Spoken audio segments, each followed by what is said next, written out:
Today, from Empower Field at Mile High in Denver,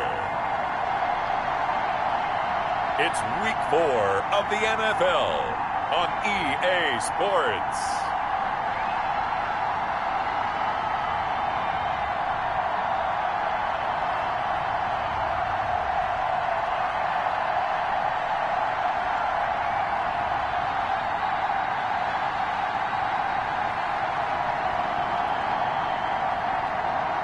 It's the Denver Broncos taking on the San Francisco 49ers.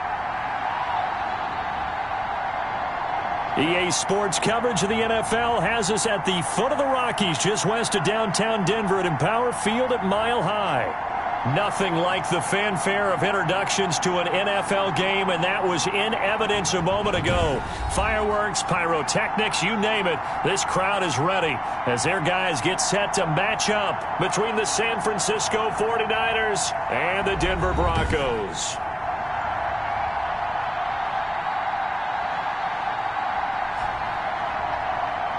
With Charles Davis, as always, I'm Brandon Gaudin. Charles, you talk about storylines in this one. I think it begins and ends with our two quarterbacks, certainly two of the best in the business. And nowadays, I don't think you can get by for long periods of time without a top-flight quarterback. The way the game is played, with all the responsibility he has and how the game flows through him, if he's not on the top of his game, your team's not going to benefit at all.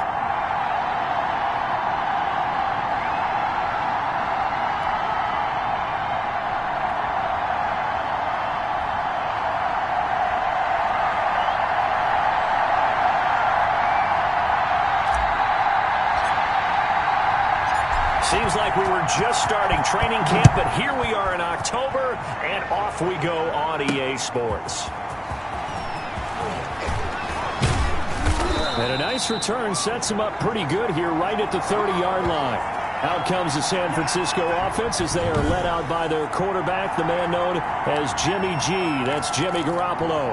But when I reviewed last week's game and saw the 4 touchdown passes that he threw, I thought about you during the Turkey Bowl last year. Yeah, you guys right. had the same stats, except he got the NFC Offensive Player of the Week award with his. He got touchdowns. I got picks. I like going back watching the film with you, and we thought it was a good performance in person. Obviously was, but you thought even better on tape.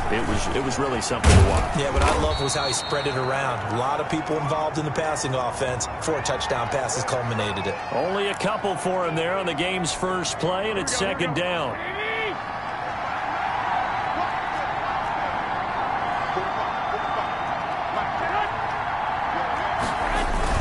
A play fake for Mostert. Now Garoppolo taking a shot for Samuel. And that is incomplete. A lot of force bearing down on him there. He could not hang on. It's third down. An early tough test on the opening drive. This is 3rd and 8. From the gun, it's Garoppolo. Open man is Ayuk, complete. The 20. Touchdown, 49ers. Brandon Ayuk, his 3rd touchdown now on the year. And the Niners have taken the early lead. Well, that's how they envisioned it, get the football to start the game and score it. And I don't know if that was scripted. Was it an audible? Or was it just a play call that they had in their pocket? No matter what, they had the right call on against the right defense, and they end up in the end zone. After the touchdown, here's McManus now to kick it away. Fielded a couple yards into the end zone. And he's up past the 20 to the 22-yard line. So here are the Broncos now for their opening drive. And out will come the leader of this offense, and that, of course, is their signal caller. And I'll bet he's talking to his guys about resisting the temptation to try and turn this into an up-and-down game, almost like basketball, where both teams press, and one team gets an advantage, our team's trying to run with them, and they're just not equipped for it. Doesn't matter whether you're equipped or not. Just settle in, get calm before you go for the big strikes. They'll run for the first time with Phillip Lindsay. A look at the numbers a week ago for Lindsay. Just downright unbelievable. I mean, when you amass that many yards, I don't know what else to say. Personally, I thought it was a game for the ages for him. Ripped off some long runs in that contest, didn't he? He did indeed. Some very long runs, and that total, scary. Following the pickup of 4, here's 2nd and 6. They'll run. This is Melvin Gordon, and he'll be upended at the 28-yard line. Just a 3-yard gain there. Defensively here, you're facing a top 5 team in terms of points scored in the NFL, so when they're that high-powered, you've got to find a way to hold them under 20, because to me, that's the magic number. 20 points scored, you give yourself your best chance to win. So if they're up around 24, 28, 30, they could be in some trouble. And I think so, because then you turn it into a shootout, and that means your offense has to keep pace.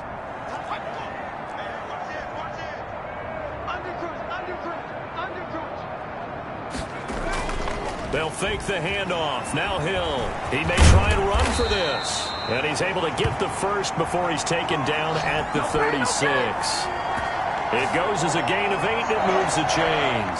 I'm not sure he falls under the category of mobile quarterback, but he's athletic enough that if you don't keep your rush lanes intact, he finds a way to hurt you. As coaches like to say, I wouldn't call him a burner, but enough there in the tank. Now some movement before the snap. And we'll hear from our referee for the first time this afternoon. And that'll be accepted, of course, and that moves him back 5.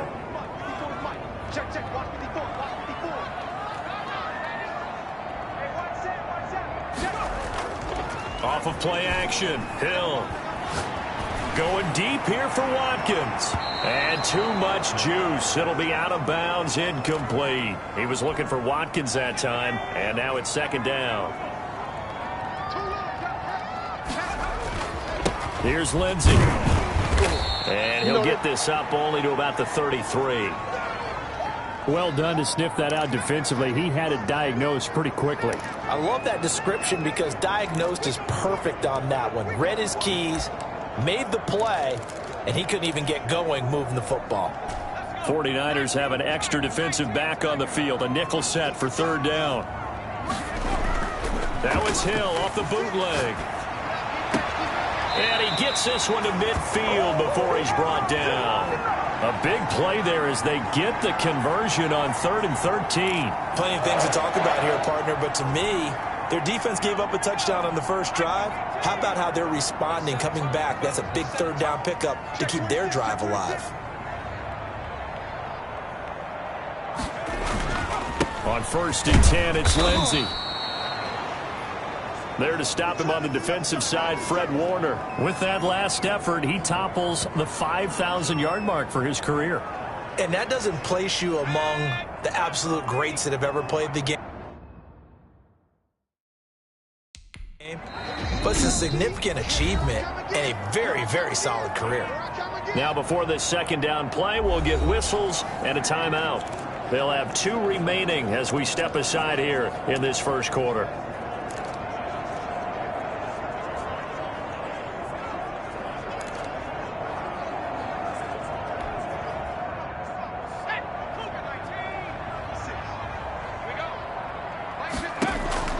To throw on 2nd and 6, Hill.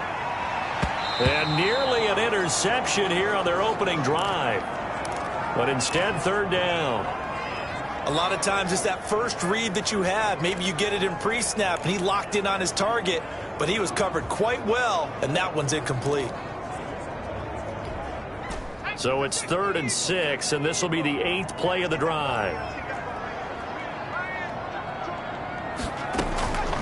A shotgun snap for Hill. And he finds Hamilton. That's complete. And he will have a Broncos 1st down as they're able to get the 3rd down conversion. 18 big yards on that one and a Denver 1st. That's a play that will likely be forgotten when you talk about big moments in this game. But plays like this are critical to keep drives going. And if points result, we'll call this play significant. They go back to the ground now with Lindsey. Stopped at the 24-yard line after a gain of 5. After the pickup of 5, here's 2nd and 5. Here's Hill. Letting one go deep for the end zone. And this is going to be intercepted. Picked by Emmanuel Mosley. What a start defensively. Your offense goes out, gets the touchdown, and then you get the interception. Just perfect. How about the discipline that they showed on defense? Because after the offense scored to go up 7-zip, you would think they might be a little extra aggressive trying to get back at them. Instead, they read their keys well. When they took the shot downfield, they were more than prepared for that one. Up at the 29 now, they'll head to the line, 2nd and a yard. Throwing now is Garoppolo. Gets this one to use check. And he'll lose yardage here, going down back at the 28. He winds up giving a yard back there, and now it's 3rd and 2. If you're a selfish player and you're throwing the ball, you're cool with the completion. Maybe not so cool with the yardage loss, though, huh? Yeah, you went backwards on the yardage.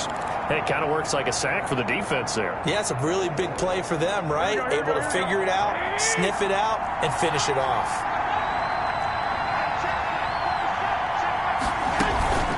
They'll try and run for it. This is huge check. And he's able to get it to the 33. Good enough for a first down. They get 5 out of that one, and it moves the chains. Football's such a game of tendencies, down and distance, and on 3rd and inches, 3rd and 1, you're thinking, man, the fullback's probably going to get the ball. But when you get to 3rd and 2, most of the time that's either the running back or a pass play. So that's a nice tendency breaker by the offensive team there. Get it to their big guy to pick up a first down. And trying to push forward, but he is going to be stuffed up in the backfield. He'll lose a yard there, and it's 2nd and 11. On 2nd and 11 now. Garoppolo completes it to the tight end, Kittle. And they'll get 9 there as that sets them up better for 3rd down. An ex-teammate used to tell me all the time, I hate experienced quarterbacks because no matter what, you really can't hide what you're doing. And I think that right there, he knew right away where the blitz was coming from, where his primary guy was going to be, and he ended up going to a secondary target for a nice game. I was just going to ask you, that wasn't the primary target. He's so good at that, isn't he? I think he knew right away that he wasn't going to get to his primary guy. I think he read that as soon as he got to the line of scrimmage, knew where the pressure was going to come from, and said, I know how to beat that, and that's what he did. On 1st down, they go with Mostert again. And he's got this down to the 35. Back-to-back nice gains. That one for 14 yards and another first. Charles, they won last week despite him not running the ball well. They told us need to get him going. Runs like that help. And they talked to us about leaning on him because, as you noted, last week they didn't have to. Still won the ball game. They leaned on other people to give them the yardage that they needed. And they really want him to be that guy. And that's what they're doing early in this game. And brought down, but not before they're inside the 25. 11 more on that one and another first down. I know a lot of times we like to put players in certain boxes. He does this and he does that. But this guy, he can do a little bit of everything. He's not just a lead blocker or a guy who protects the passer. Handing the ball, he might want to get out of the way. 3 yards on the pickup there, and it'll be 2nd down. Give credit to the defense for stringing that play out, and they gave up no cutback angle. You know he was trying to dart through. No place for him to go. A nice job there, only giving up a 3-yard gain. On 2nd down, Mostert. They find some open field here. And he's going to take it in. Touchdown, San Francisco. Raheem Mostert. His first touchdown on the year. And the Niners are able to stretch their lead. They've got to be thrilled on the road right now. Touchdown, turnover, touchdown, and quickly trying to make it 14-0. Yeah, and mentioned it already. On the road, to be able to go into someone else's house and establish a start like that, obviously your confidence rises in a big way, and you're putting some doubt in their minds. And ultimately cannot get this out to the 25-yard line as he's dropped at the 23. So now the second drive offensively coming up for the Denver Broncos. And the interception last time on the opponent's side of the field, certainly not what they want.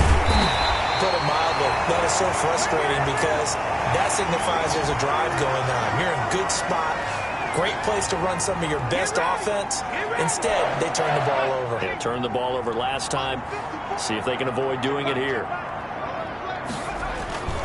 They'll run on 1st down.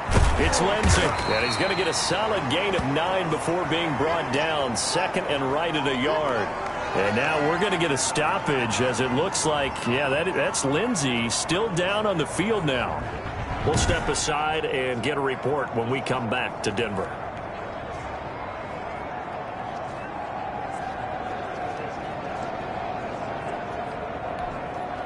The previous run, good for 9. Here's second and a yard.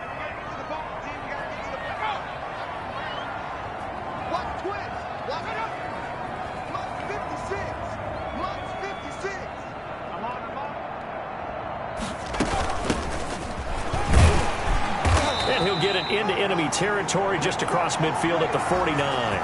They'll get 3 as the drive continues. It's a first down. I know what you're thinking out there. I know a lot of you are thinking, take a shot downfield. It's a great spot for it. I'd say maybe later in the game, definitely in the second half. But right now, I think they were just trying to get some momentum built. Get a first down, pick it up, and keep moving. Now Gordon on first down. They give him 4 yards there. It'll be second and 6. Well, on every play call, you realize it's not going to go for a touchdown. So a lot of your calls are setting things up for maybe later in the game, trying to establish the inside run with toughness now, hopefully get to the perimeter later. And let's face it, you could do worse than a 4-yard run on first down. 11 yards there, first down.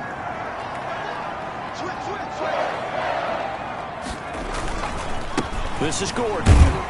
And he'll get a little over 2, maybe a full 3 down to the 32-yard line. The last run got a couple. Here's second and 8. Well, any lane that might have been open there was closed pretty quickly, and that was because the defensive front, they won that battle at the point of attack at the line of scrimmage. They used great leverage, held their spot, and stacked him up. I have to admit, I'm excited by that play call and the end result, because this is a team that's down big early in the first quarter, and a lot of teams will just panic, abandon the playbook, and just start firing the ball all over the place. It's way too early for that. Stick to what works for you. Down double digits, and we talked about their game plan being both running and passing there. You're right. They're sticking to the game plan, getting the ground game going. A lot of football left to be played. On second down now, it's Franklin, and able to get about 3 as he's taken down right at the 20. Brandon, all things considered, they have to feel pretty good about getting that type of a gain, considering the blitz that they just had against them. Throwing on third down, Hill. That's going to be caught. And the Broncos are going to have first and goal as they try to finish off this drive with 6 points. First and goal, and they got to be thinking a chance to get right back into this football game. They'll try and punch it in. Gordon, and he is into the end zone for a Denver touchdown. Melvin Gordon, his 3rd touchdown now on the year. And the Broncos draw a bit closer. People always talk about one of his biggest strengths running the football, vision, and he found the spot there, went into the end zone. You're exactly right about that. It wasn't just the vision, right? Once he saw the gap, decisiveness, made up his mind, and about the power to finish the play. Not only did he get good blocking, he created his own space as well. Here's Martin now following the score as he'll send this one away. Taking it about the 1. And up to about the 26-yard line, just across the 25.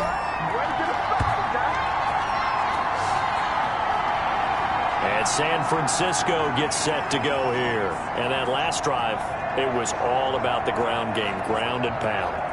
And I don't care how we're playing the game these days, offensive linemen still want to fire out and smack the guy opposite them and move the football on the ground. They feel better about that. That's what they want to do. That's how they want to play, and that's how they got it done. Yeah, they got it for a touchdown last drive. Let's see what happens here. They go over the middle, and it's complete to start the drive. And they get him down, but not before he takes it across the 40-yard line. First play of the drive going for 14 and also going for a first down. Garoppolo going to give to Mostert. And that'll hurt the average a bit as this time they're able to get him behind the line. Officially, it's a 1-yard loss. That's going to bring up second and 11.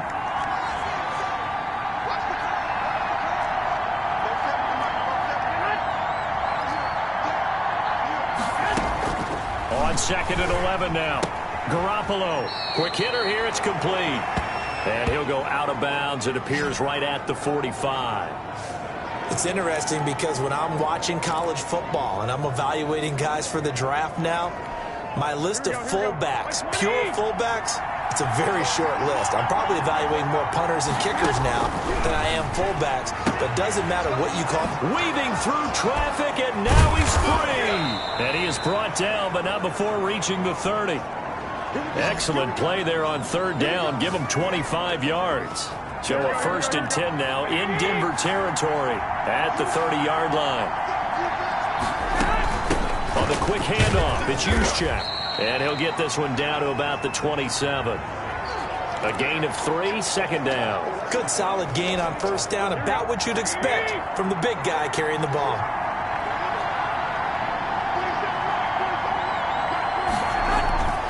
From the 27, Garoppolo. And a quick throw here, that's complete. And he'll be brought down at the 21, just shy of the 20 in the red zone. A gain of 3 last play. This time they double it and pick up 6. Heavy set out there on 3rd and 1. A shotgun snap for Garoppolo. Firing quickly here, and that's complete. And he is going to have a Niners 1st down by a couple of yards as they're able to convert there on 3rd and 1. So from inside the 20, here's 1st and 10 at the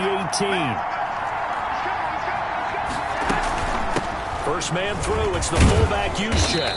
And they'll bring him down at the 13-yard line. Justin Simmons up from his safety spot to make the tackle. Through one quarter, 14-7 our score.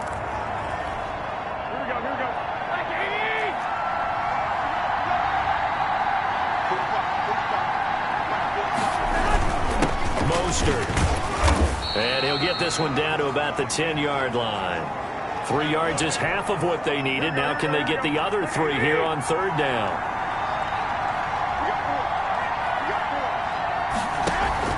They'll try and run here with Mostert. And they're going to mark him down short, maybe by about a yard, if that. He needed 2, he got 1, and that's going to leave him with 4th down at a yard.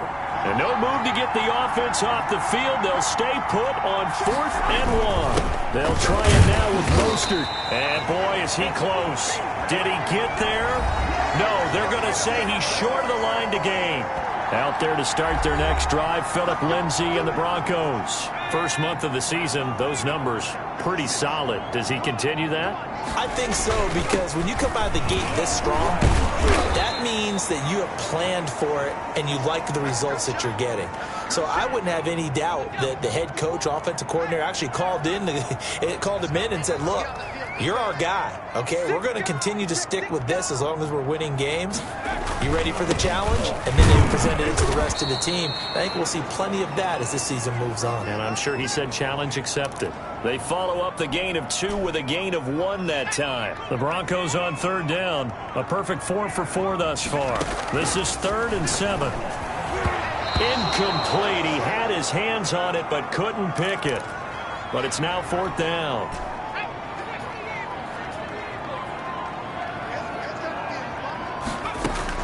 And they are going for it. Here's Hill. Oh, he'll air this one deep for Judy. And it's incomplete. They cannot convert, and they turn it over. So certainly an interesting call there to go for it. And now possession will go over inside the 15-yard line.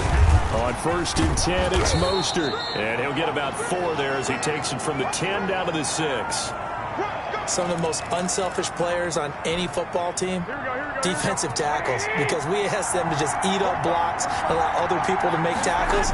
And when he can make a play himself, as we just saw there, that's a big day. And that'll get him halfway there as he takes it from the 6 to the 3-yard line. The Niners on 3rd down. They have been superb. 5 for 6 to this point. This time they face a 3rd and 2.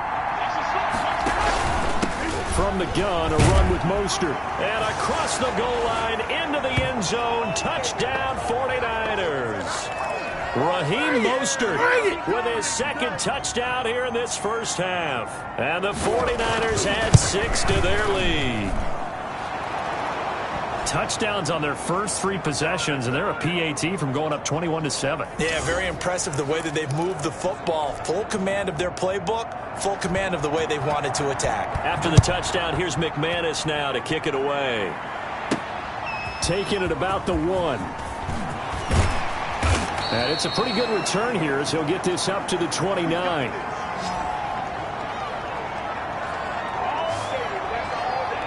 Phillip Lindsay and the rest of the offense heading back out. They've given him some touches. They haven't had a lot of success on the ground. Do you maybe keep going to that well, or do you mix it up more? I think you mix it up more, try and loosen things up.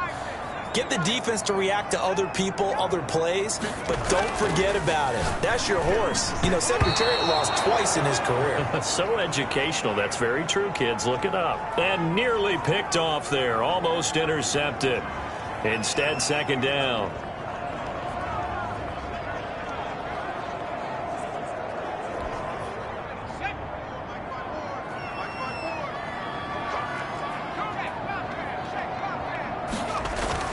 To throw again. Hill. And able to get this one across the 45 before he's brought down. First reception for him, and remember, he leads the NFL in that category here in this first month. Also has a first down. If you're going to blitz, likely going to leave you in man coverage with this guy, and that is less than ideal. It is, because just about any offense that has an elite receiver, if you blitz and have him in man coverage, you're going to him, even if he has an elite defender on him, because he usually knows where the ball is before the defender does.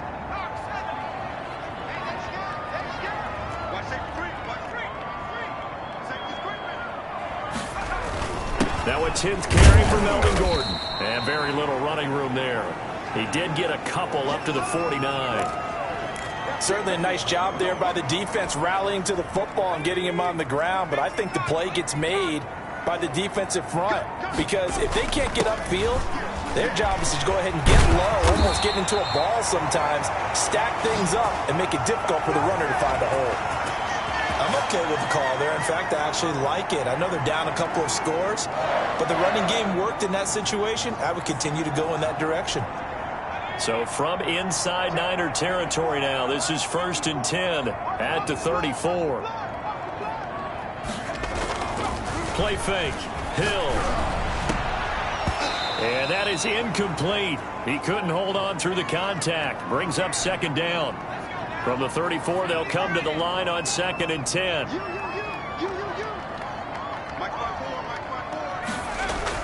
Throwing again.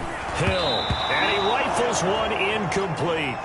From the snap, he certainly looked like he knew where he wanted to go with the ball, but surprise, that guy was covered. So that took his attention elsewhere to no avail. On 3rd down, it's Franklin. And they're going to get him down well short of the first, as he can only get this to the 30. It'll be a gain of 4, but it won't be enough. It leaves him with a 4th down now.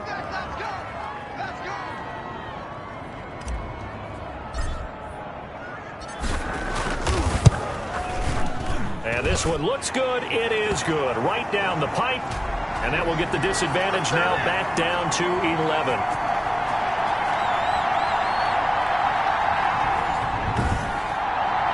So chalk that down as an 8-play drive, capture the field goal. Yeah, as a friend of mine used to say, they were moving and grooving for a while, but they couldn't keep the momentum going enough to get a touchdown out of it. Now it's Martin to do the honors after the made field goal.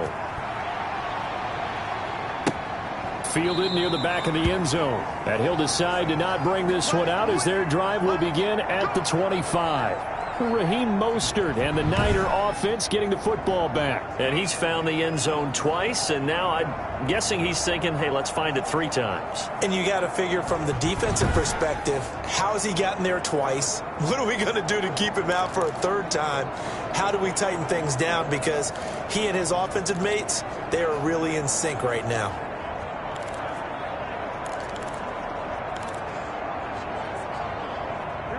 The 49er offense set to get this drive underway. And for them, a touchdown their last go-around. Obviously, they'll be hoping to do that again. And when you start plotting for this drive, when you start thinking to yourself, okay, what are we going to do? You don't go away from what you did before because that worked, but you have to be prepared for wrinkles and counters because you know they'll make some adjustments. The last play got just a yard. Here's 2nd and 9 from the 26. When we talk about defenders, specifically linebackers, keeping their eyes in the right spot, he had that eye down the entire time. And you know that's not easily done because they throw a lot of misdirection at you. They try and fool you and get your eyes in the wrong place. But you're right about that one. He correctly figured that one out and made a really nice play.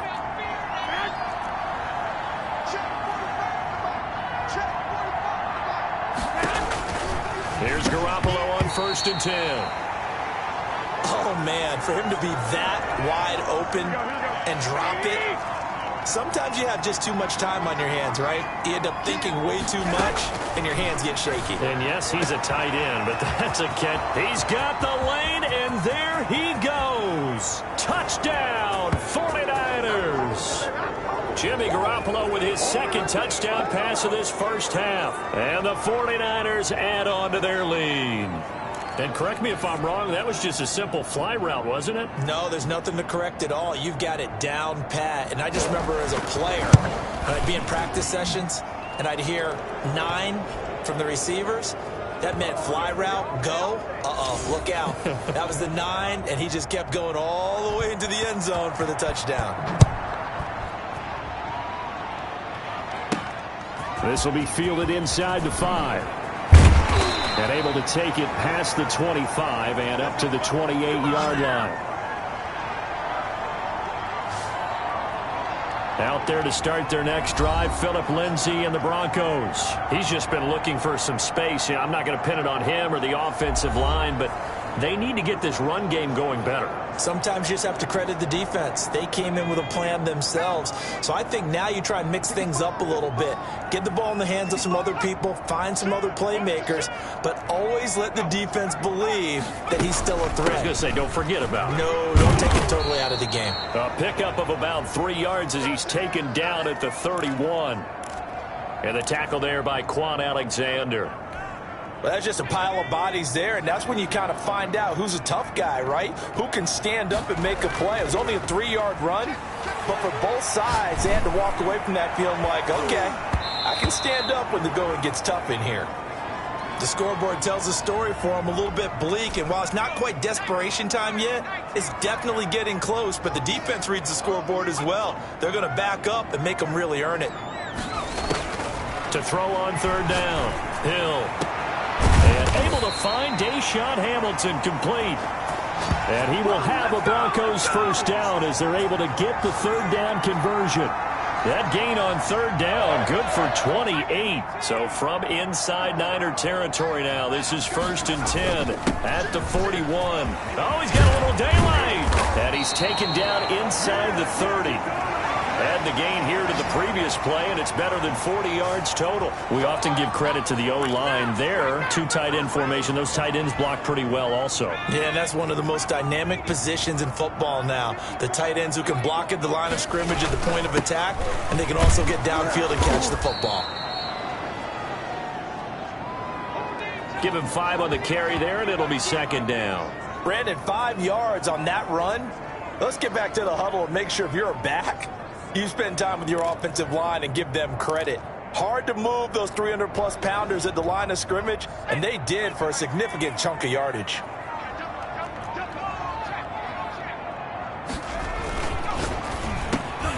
Off the RPO, he completes it. And they'll get this down to the 10. A gain of 13. It's a 1st down.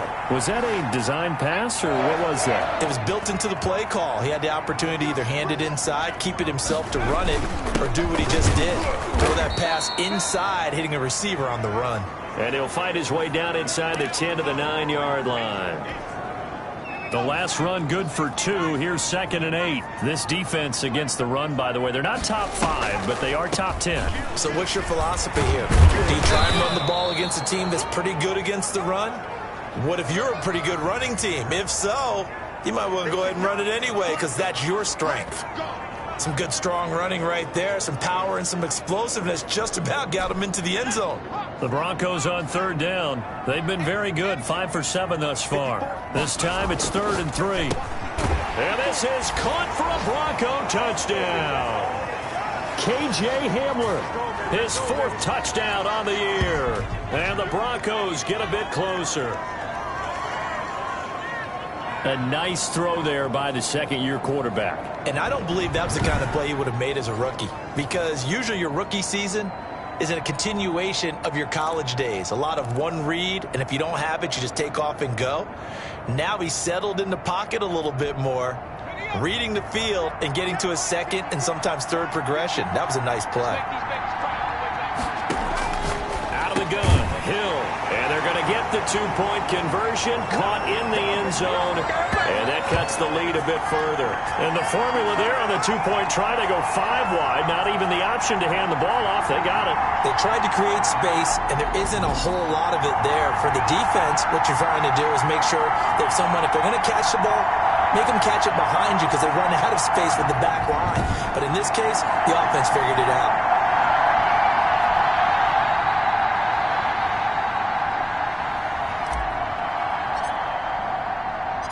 So after the touchdown, Martin now on to kick this one away. Now this will make it into the end zone. And this will not be returned. It'll come out to the 20.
Raheem Mostert and the Niner offense getting the football back. And he's well on his way to a 100-yard game. He's already more than halfway there. We're only in the second quarter. And what I've always loved about running backs is they'll tell you, I had no idea how many yards I had. Right. Those guys have an innate sense of where they are in a ball game and how many yards they've accumulated, because you know they're always working towards 100. He's been working well towards 100 here. Now the first play of the drive there is incomplete. The good signal callers will never go back in the huddle and play the blame game because they need those guys to protect him. But on that last one, his offensive line, they lost their leverage very quickly, and that's why they were able to get to him and hit him as he tried to throw the football and force an incompletion. Trying to keep those big legs churning, but he's going to go down in the backfield. 2 yards the loss, and now 3rd and 12. And that's what I'd like to see out of this defense, a little fire, a little toughness. It hasn't been the best first half for them, but they did do a nice job there, forcing a loss on that play.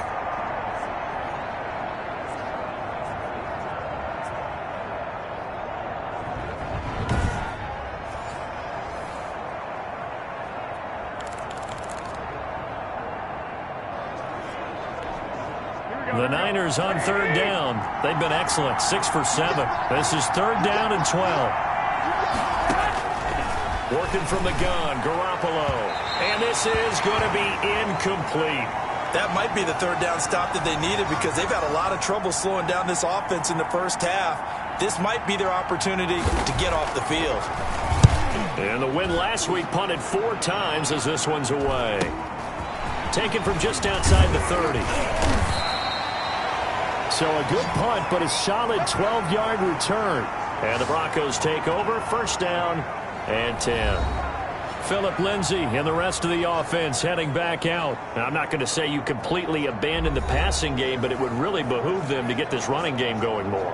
That's the identity most teams are seeking. Able to establish themselves, control the game by running it, have to touch it multiple times in order to have success in this game. Yeah, as we say, yeah, that's right. As we say all the time, that sets up the passing game. I feel like a broken record with that. Listen, we can be broken records all we want. Bottom line is, lather up that big horse and let him run. A gain of 11 to kick off the drive, and it's a quick first down. For a lot of guys playing this game, there's no better feeling than running right through a tackle. He's able to lower his center of gravity and churn his legs for a really nice pickup.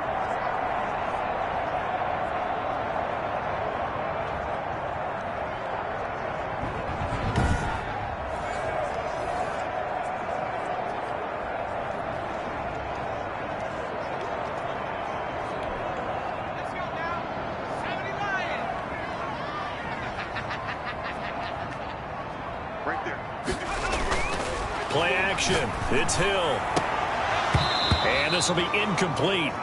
Physical play on the football there, and it's second down. Well, I think that was good strategy there, trying to go right back to him after the last completion. But this time, the defense was all over him, and they got there to break that one up. And they will stop him after a fairly minimal pickup. They do get a yard there, but only a yard. Leaves them with 3rd and 9 looming. And the big fella stuffed that one up in a big way. I think doubling him has to be a priority because you can't move up to the next level if you don't take care of him first. That's complete, Okuebuna. And he will have a Broncos first down as they're able to get the 3rd down conversion. Denver has the first down, the play going for 15 yards. Good strong throw and catch right there. And so far in this game, the alleys have been open for them to get completions, and they're taking advantage of it. And he went backwards. He'll be down at the 30. He'll lose a yard there, and it's 2nd and 11. When you're lateral to the line of scrimmage, linebackers keep those shoulders square so they can go up and down. But when it's time to go, turn your shoulders just like a running back. Get through the line and hit the runner in the backfield. Absolutely nobody fooled there. He's going nowhere fast as he stopped behind the line of scrimmage. It'll go as a loss of a yard, so now they deal with 3rd and 11. The Broncos on 3rd down. Can't fault these numbers. 7 for 9 thus far. This is 3rd and 11. Got a man complete. It's Hamler. And they move this all the way down to the 9. Last play they got stuffed at the line. Different story here, over 20 yards. 1st and goal, and they got to be thinking a chance to get right back into this football game. 1st and goal, Melvin Gordon. He pushes forward for maybe 3 down to the 6-yard line. Well, praise has to go to the guys on the offensive line because they've had a very nice, productive day running the football. How about that poor defensive line? They've been knocked around the entire game, and while they slowed them down on that run, can they continue to do so? Because they haven't had much success throughout this ball game. And a nice job defensively to keep him out of the end zone. He was trying to get his 2nd touchdown already in the first half. They had that one earlier, was bidding for a 2nd.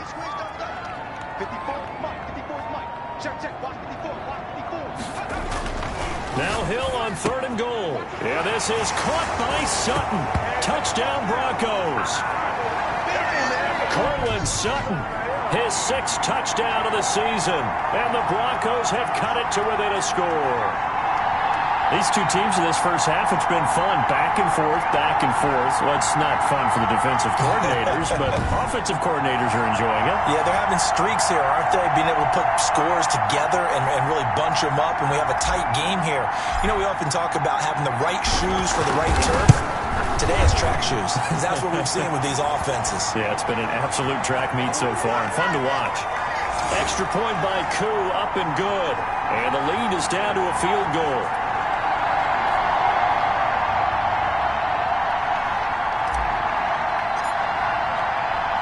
Here's Martin now following the score as he'll send this one away. Fielded in the end zone. And no effort to bring this one out. It's a touchback.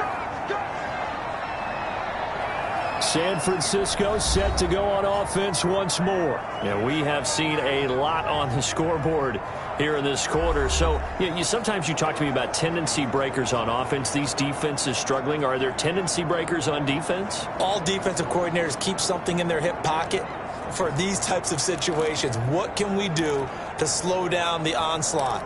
But the biggest thing is make sure these guys encourage each other, pick themselves up, because right now it's been a really tough ball game trying to stop these offenses. Oh, it really has, especially as of late. Give him 10 yards on the pickup, and it'll be second and very short. On any explosive run, you can almost feel the ground shaking, and that's from the offensive linemen creating space for their runners.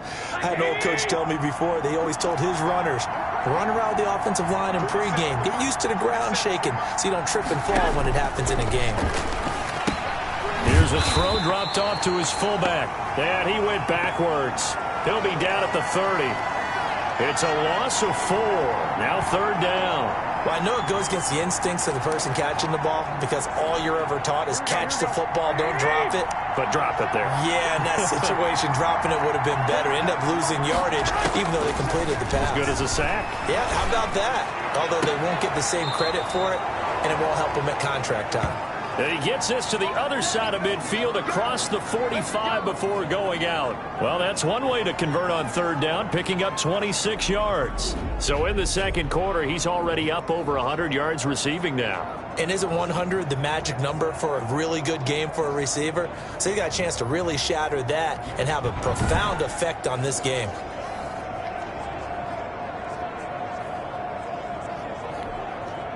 So a 1st and 10 now in Denver territory at the 44-yard line.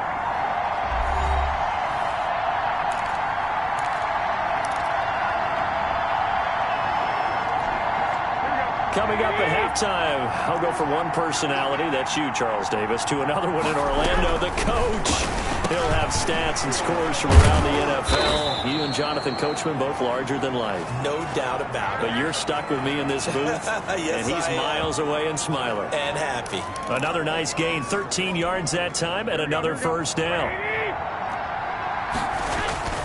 Garoppolo looks to throw once more. And Kittle catching the slant. He'll be dropped at the 25 after a gain of 6. A gain of 6 there on first. 6 yards was the pickup on the last completion, so here's 2nd and 4. Garoppolo finding his tight end Kittle. Well, they're unable to convert that into much, but it's never a bad idea to try to get the ball into a tight end of his caliber's hands and see what kind of disruption he can cause. Garoppolo looking to throw on 3rd and 2. And it's complete in the end zone. Touchdown 49ers. 3 touchdown passes now for Jimmy Garoppolo. And the Niners are able to stretch their lead. And he's a little bit on the shorter side as a receiver. Maybe sometimes for the defense, tough to find the little guys, right? Yeah, sometimes they get lost in the traffic, but usually what it means is that rather than just winning with height or even speed, they use their quickness to find a way to get open. Well, tall, short, wide, skinny, whatever, there it results in a touchdown.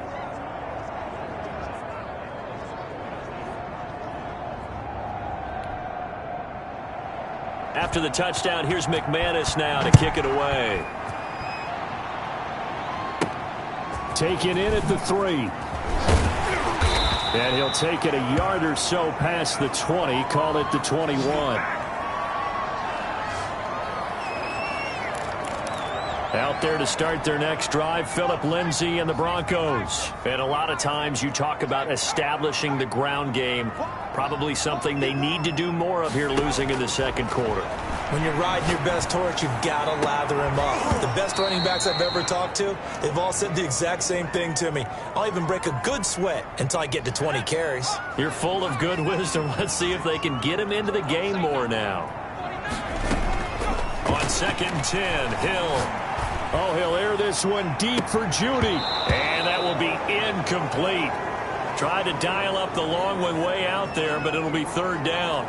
This secondary has been roasted in this first half, and they get a measure of revenge there. Nice play on the deep ball. Yeah, they're going to need a few more plays like that in order to get their confidence fully back, but that's one step in the proper direction. And he'll be stopped here well short of the first down at the 24-yard line. Now a timeout called for by the defense as they get the stoppage with a little over 50 seconds to go in the first half. And no move to get the offense off the field. Despite failing once, they're going to go again here on fourth down. The ball popped in the air and intercepted. Picked off at the 35. And this return is going to be halted right around the 28-yard line. CD, I know it's just his second year in the league as a quarterback, but that's going to be one when he flips on the tape. He's like, I shouldn't have thrown that ball. No doubt about it, and his coaching staff will be emphatic about he shouldn't have thrown that ball. But remember, second year, as you noted, on-the-job training, so he's got to take this feedback that he's getting, negative or otherwise, and turn it into positives moving forward. And taking it to the 15-yard line before he's brought down. Now San Francisco going to call their second timeout as they'll stop it with just over 40 seconds to go in the first half.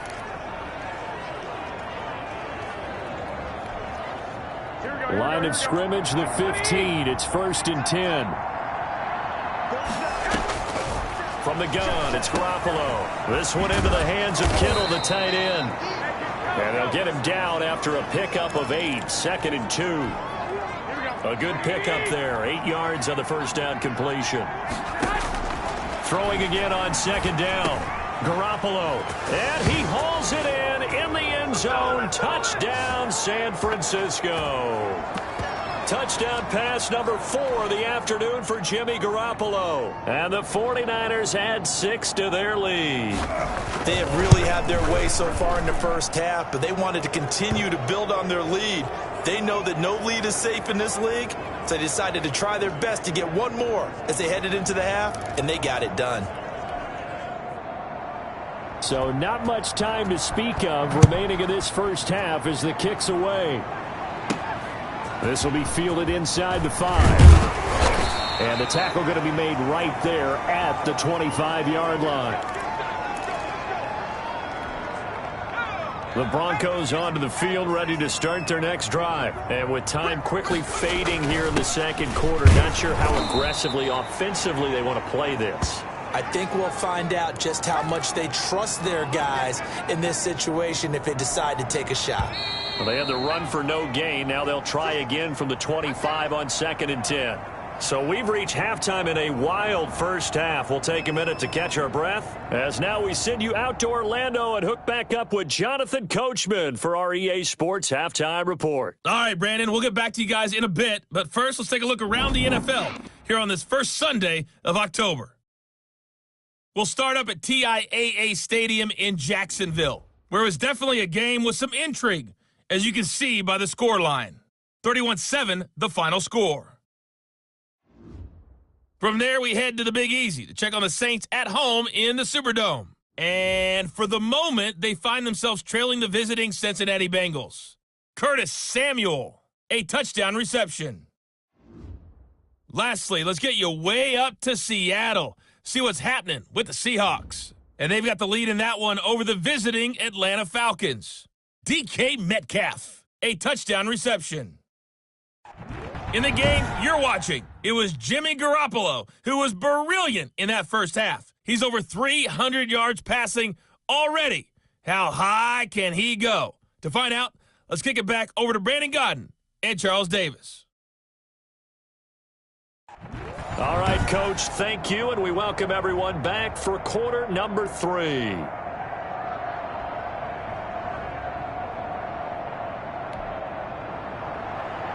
It'll be the Broncos getting the football first in this second half as they trail, and we are back underway. This one fielded at the 5. Well, a dangerous return man showing it here.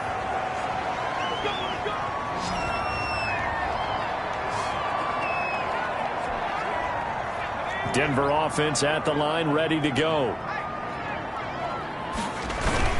They'll start the third quarter on the ground with Gordon. It's a 6-yard gain on the ground, and that'll make it 2nd and 4. Man, these guys may not win this ball game, but you certainly can't fault the effort of this man here today. He's been a real thorn in their sides all afternoon, and that last carry puts him over the 100-yard mark. And able to rip off a big chunk of yardage before being dropped inside the 40. That one covers 24 yards. It's a first down. And at this stage, down in the second half, looks like they just wanted to find a way to get it in the hands of their playmaker, and they did. I think you're exactly right. I don't think the coordinator's looking at his play sheet and trying to figure out which play will work well. He's trying to figure out how to get the ball to the playmaker that you just described. Looking down at that sheet, you find people plays, not necessarily X's and O's, and that's exactly what they did there. They'll go again with Lindsey, and he'll be upended at the 33 following a gain of 3. And guess what? It brings up third down. This offense in desperate need of a conversion as they come up on third down. From the gun, here's Hill. And almost picked off. I guess the good news for them now, it's fourth down. How about this defense? They came up with a couple big plays in this sequence, and none better than the one right there, forcing the incompletion and bringing up fourth down.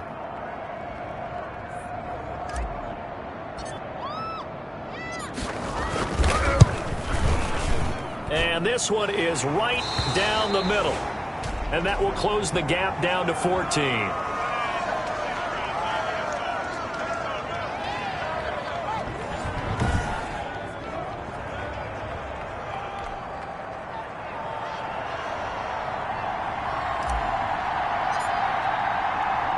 Now it's Martin to do the honors after the made field goal. Taken in the end zone. And this will not be brought out. It's a touchback. So here are the Niners to take over on offense. They've got the lead right now, and last week they were able to defeat the Atlanta Falcons here as they try to make it 2 victories in a row.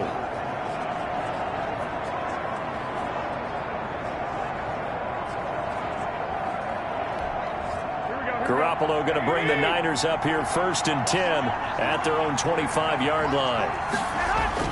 And he'll drop here to throw. That's complete to his receiver, Ayuk. And they're going to have this across midfield and inside the 45. That'll go as a pickup of 32 on the catch and run. The dynamic duo is doing damage in this one, and they've certainly been on point throughout. And they hook up again for another big play.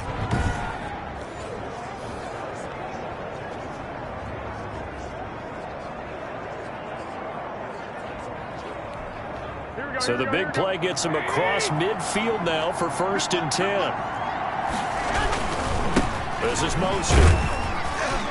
And he's dropped right at the 40. Gain of 3. Look, all any running back wants is a little bit of room, a little bit of space in order to maneuver. But he also understands how difficult it is for his offensive line up front. So if they give him any space, he realizes his job to make more out of it than what they give him. Picks up 3 on that carry. 3 yards on that last carry. Here's 2nd and 7. Now Garoppolo. Going to throw right side here. Complete. And this is going to be another first down as they'll make the tackle at the Broncos' 29-yard line. It's a gain of 11 yards that time, and it produces a new set of downs. And now we get into the psychology of the whole thing, because a lot of teams with a 2-score lead in the third quarter, they almost become defensive with their offense, just playing not to lose. I think with this team, you got to figure at this point, this is a great spot for them to go into attack mode, really try and put the hammer down and finish this one off. Here we go.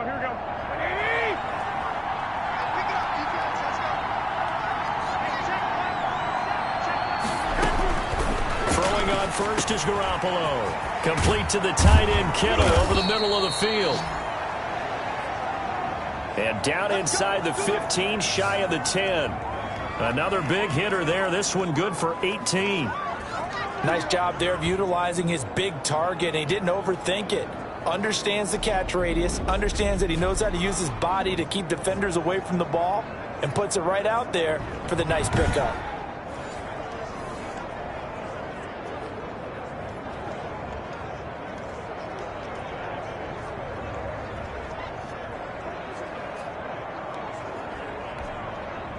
Now a 1st and 10 at the 11.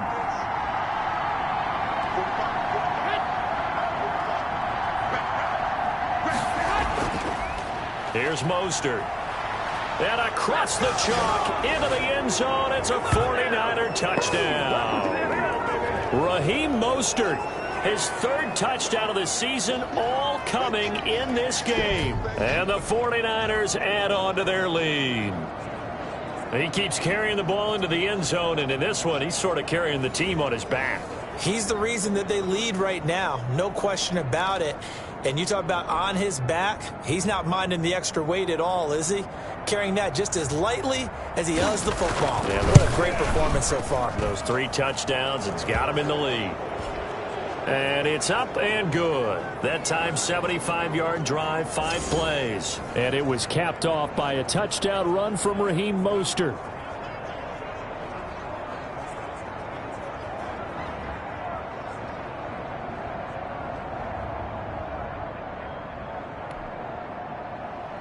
After the touchdown, here's McManus now to kick it away.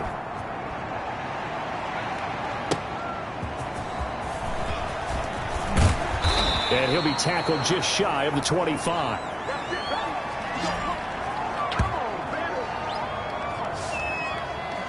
Denver's offense ready to go again. They're down 3 touchdowns to this point, needing to put something together as they have it 1st and 10.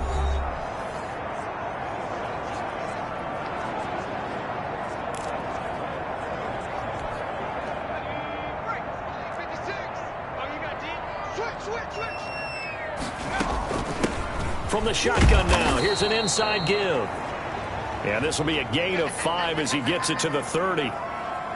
5 yards on the carry. Good pickup on 1st down. Running lanes were at a premium in the first half, but he's able to find some room there, and he's hoping that that's a precursor of a big second half.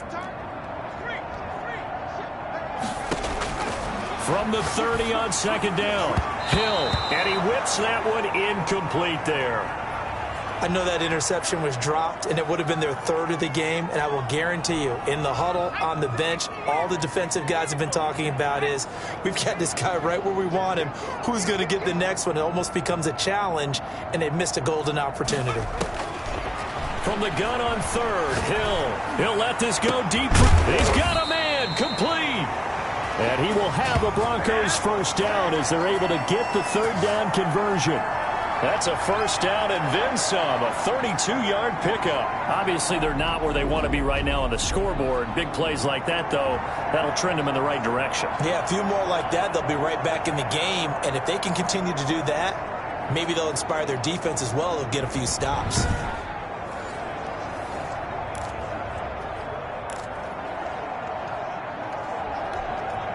So how about that for a chain mover? They're all the way down inside the 40 now for 1st and 10. Here's Hill. That's going to be caught by Judy. And he's taken down, but not before reaching the 10-yard line. Back-to-back plays of right around 30 yards, and the field position has totally been flipped. And we continue to see another example here of offenses just going for it. And this game has really turned into a receiver's dream and a defender's nightmare because no one's being stopped throwing the ball downfield, and points are going on the board.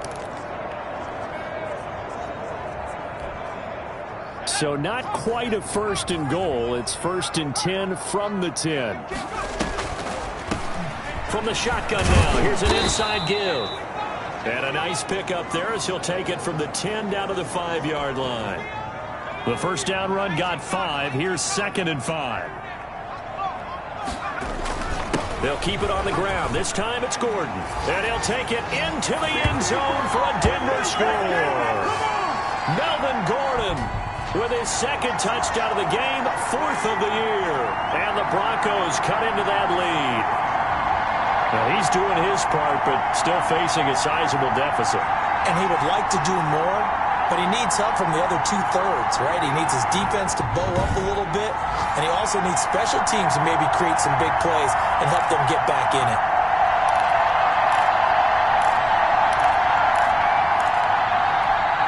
Coup for the extra point.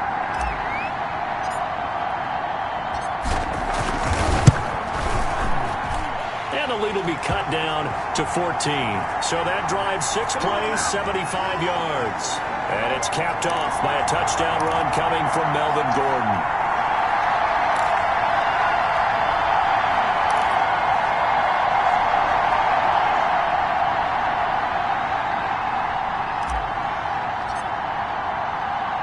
So after the touchdown, Martin now on to kick this one away. Taken about 7 yards deep. And it'll come out to the 25 as he will not attempt to return. Here comes Jimmy Garoppolo now to lead his offense back out there. Really solid effort for him right now. Third quarter, already 4 touchdown passes. How many can he get here? That remains to be seen, but I know one thing. You and I will be here to watch, and I'm not going anywhere. With what he's doing in this contest, I'm not missing a minute of it. This guy's been spectacular. Yeah, I mean, it's a team game, but sometimes these individual performances are fun to watch. Yeah, sometimes they just kind of come to the front, despite the fact, as you said, we know it's all about the team. But the way he's playing, he's trying to make his team win on his back. Yeah, it's been exciting. The All-Pro Von Miller there on the tackle. On 2nd and 7, Garoppolo. And that'll be incomplete. Took a pretty good shot as he tried to pull that one in. Couldn't hang on 3rd down. Well, you most certainly don't want to go 3 and out here and give the football right back because your friend, Old Momentum, he's wondering if he should change sidelines about right now. And if you don't convert here, guess what? He's going to make the trek to the opposite side, and all of a sudden, you've got a battle on your hands. Throwing is Garoppolo on 3rd down. And that is incomplete. I would dare say that these guys would have liked to have given their defense a little bit more rest since they gave up a touchdown their last time out. But alas, my man, that's not going to happen. Yep, they're going to have to grab those helmets, get right back out there. And no return on this one as the fair catch is signaled for and taken. A 41-yard punt there with no return. And the offense will take over with a new set of downs.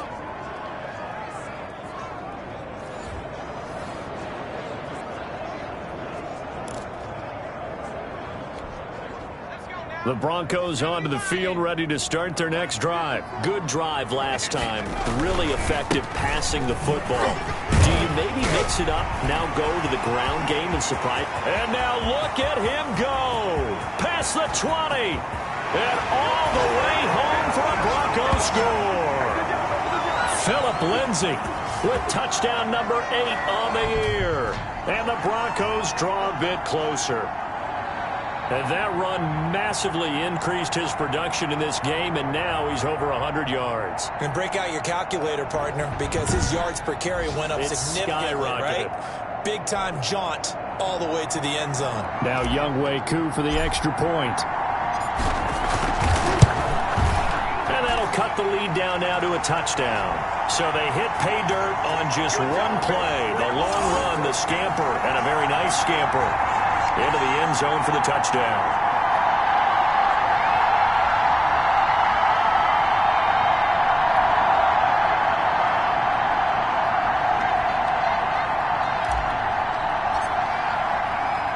Here's Martin now following the score as he'll send this one away. Fielded in the end zone. And he'll just take a seat, and the drive will begin at the 25-yard line. Set to take over again here on offense, Jimmy G and the 49ers. He has been on his A game. We're in the 3rd quarter. He's already in search of touchdown pass number 5. He's played so well that it's hard for me to take my eyes off of him, even when he's not on the field. I keep finding my eyes finding him on the bench in between series, wondering what he's going to do next. This has been a blast to watch him play the position. He's been spectacular with those 4 touchdown passes. Now we've got whistles and a timeout here. Yeah, it looks like we've got a 49er that's down on the field. We'll step aside and get a report when we come back to Denver.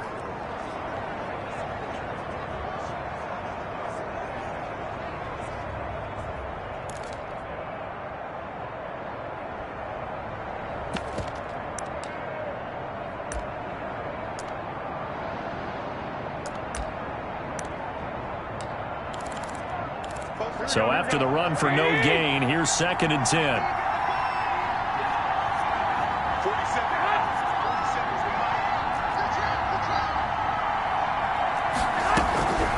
A shotgun snap for Garoppolo. Looking for Ayuk, and he's got him. 30, 20, 10, and across the chalk into the end zone. It's a 49er touchdown. Brandon Ayuk. His 2nd touchdown of the afternoon. And the Niners are able to stretch their lead. That's a pretty quick response to that last touchdown drive, and it seemed like they had maybe given up momentum. Not so fast. No, not at all, because they ended up pushing the lead up once again, and you're exactly right. Thought momentum might have been shifting. Instead, they grabbed old Mo, didn't let him get to the opposite sideline. After the touchdown, here's McManus now to kick it away. This will be fielded inside the 5. And out a little across the 25 to the 27. Yeah, we dominate today.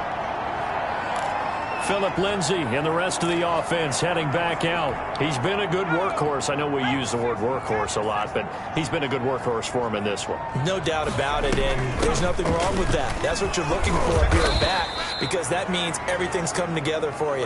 The big guys up front have created space. You've run through it. And you've probably got some help even from the wide receivers who want to catch passes as opposed to block, but they're helping out too. Yeah, everyone's pitching in. He's had a good game.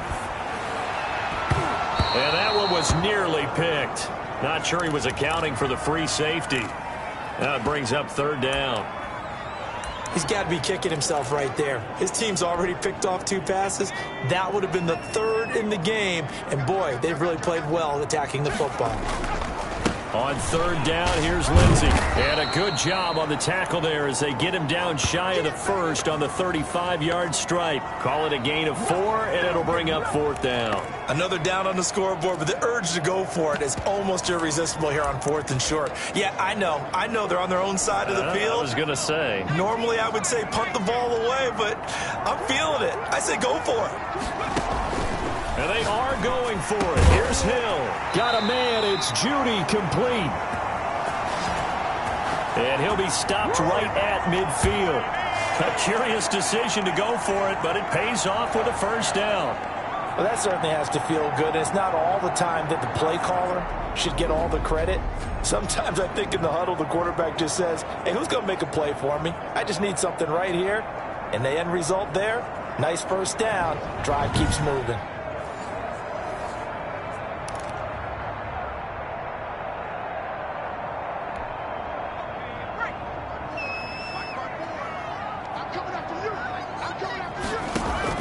From the midfield stripe, they'll look to throw. They'll get that complete to Albert O. And they'll get him down as he's inside the 40.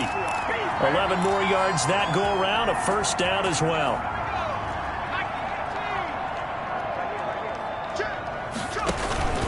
They go back to the ground now with Lindsay. And he'll get 4 here down to the 35-yard line. Well, at the end of all that hitting and hollering, it was a 4-yard run, so the offense is going to go back to the huddle and feel pretty good about themselves.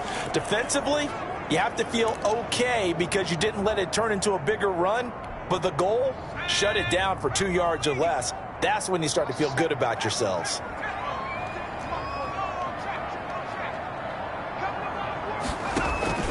Play fake. Hill. Oh, he's going to let this go for the end zone. And that is caught, but the back judge right there to say incomplete. K.J. Hamler, the intended receiver, and it's third down. Here's Lindsay. And he'll be brought down at the 34, well short of the first down marker. Just a gain of 2 there, and it's going to bring up a 4th down. Now, that's a mountain of a man that just made that stop, isn't it?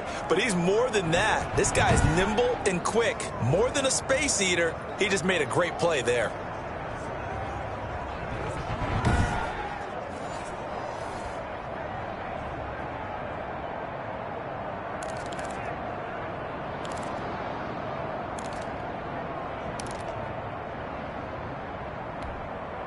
Still just the third quarter, but they've got to make something happen. I think they know that. They're going for it on 4th.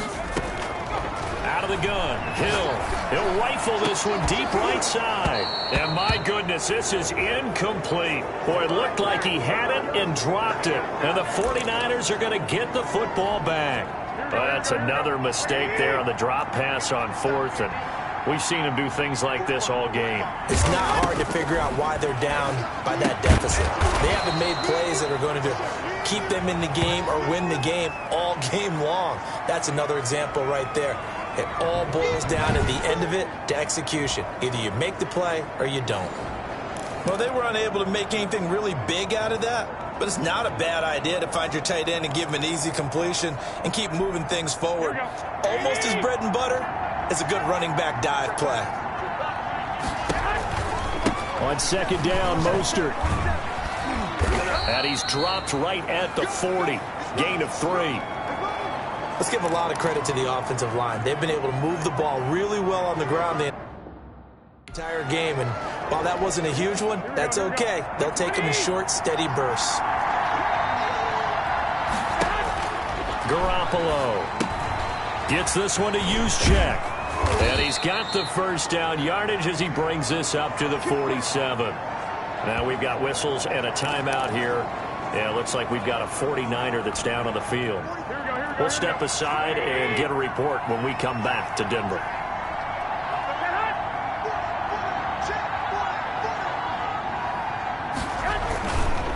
Now Mostert, and he'll lose yardage on the play back at the 45-yard line. That's going to wind up a loss of a full 3 yards on first down.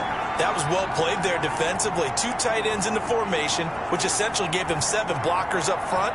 Hard to imagine with all that size and beef that they could let a tackler through, but that's exactly what happened. A loss resulted. Now on second and 13, Garoppolo. And they'll get him down as he's inside the 40. 16 yards, a first down. And on that last play there, he's over 400 yards passing now. You know what that generally means? Success. That, and it means you really didn't miss opportunities. Usually very accurate. The ball's getting to the right place. Guys are making yardage after the catch to help you out that way. I mean, the whole team has picked it up. And don't forget, that means the offensive line has had to pass protect pretty well, too. Yeah, everyone dialed in.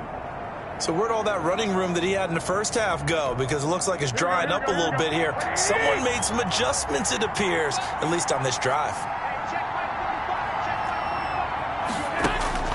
From the 35 on second down, Garoppolo. That's caught by Werner, the tight end. And he's going to take it in. Touchdown, San Francisco. Charlie Werner, his first touchdown on the year. And the 49ers add 6 to their lead. That drive that really increased their cushion felt very military to me. Very precise, methodical, that's one of the words you've taught me. And they just got it done. And slowly but surely now starting to pull away a little bit. Things looking good for them here in the third quarter. Not only pulling away, but you mentioned that slowly but surely. You also drain clock, too, with a drive like that. So you really give yourself an advantage. And he'll go down as this drive will start at the 25-yard line.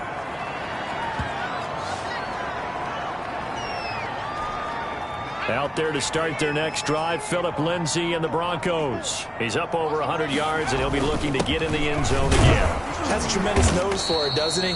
The ability to pile up yardage and find the end zone, that's the combination you want in your runner. That's a combination any coach wants, and we'll see if he can find that end zone once more. They'll try the draw. Lindsay, a pickup of about 3 yards as he's taken down at the 31. Well, that's not a run that's going to make any of the highlight tapes, but they've been moving it well all game on the ground. This is another one that keeps them moving forward.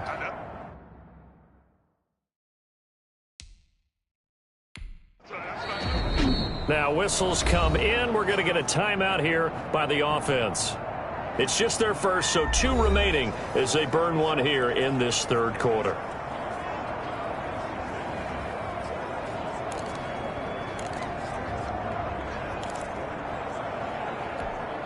This offense in desperate need of a conversion as they come up on third down.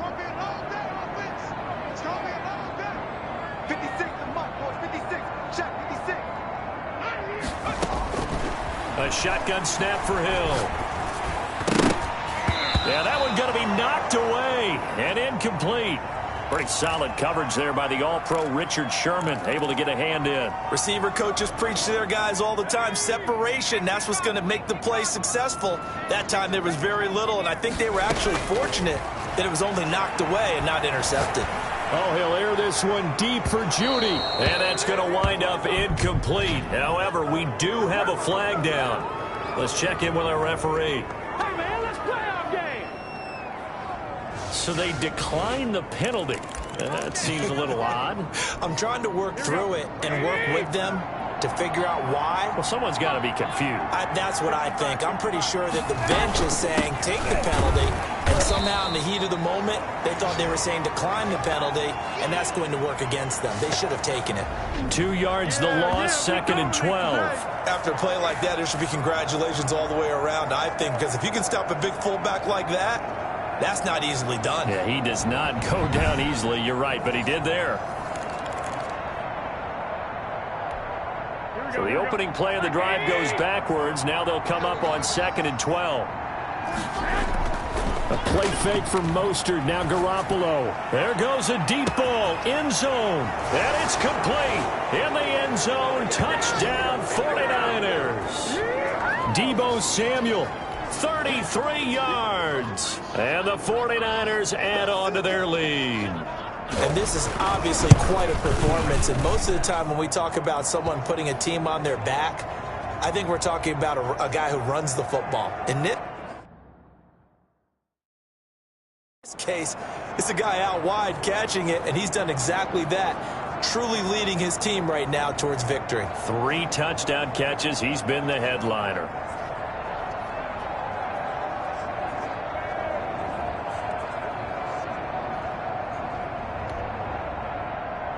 After the touchdown, here's McManus now to kick it away. Fielded just outside the goal line. And able to get this out to the 25.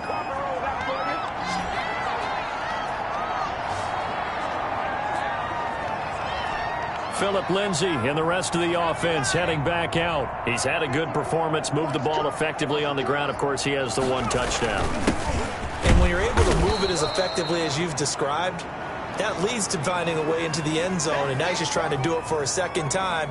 And, of course, with that comes additional yardage. Yeah, looking for additional yardage, and again, that second score here in the 3rd quarter. Another run by Lindsay. And he gets this one just shy of the 40, down at the 39. A gain of 13. It's a first down. It's been an excellent day for him running the football, no doubt, as he continues to soar well past 100 yards. Yeah, it almost feels like he can just grab his briefcase and head home after putting in a full day's work at the office, doesn't it? On first down, it's Hill. Got his man complete over the middle. It's back. And he'll be taken down, but not before he gets into enemy territory. That was a fun one to watch right there. A nice in-breaking route and plenty of room in the middle of the field. And he was able to get behind the linebackers and grab the completion for a really good pickup. Call it a gain of 4 on first, and that'll make it 2nd down. Brandon, we just saw the benefits of being able to run the ball successfully. They pick up 4 yards on that carry. So now if you're a play caller, you can do just about anything you want. But on the defensive side of the ball, you scramble a little bit. Now you're behind trying to figure out, do I need to blitz him? Do I need to pressure him? How do I gain an advantage on this snap?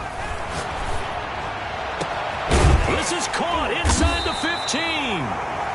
And he's taken down, but not before reaching the 10-yard line. A very nice pickup of 33 yards.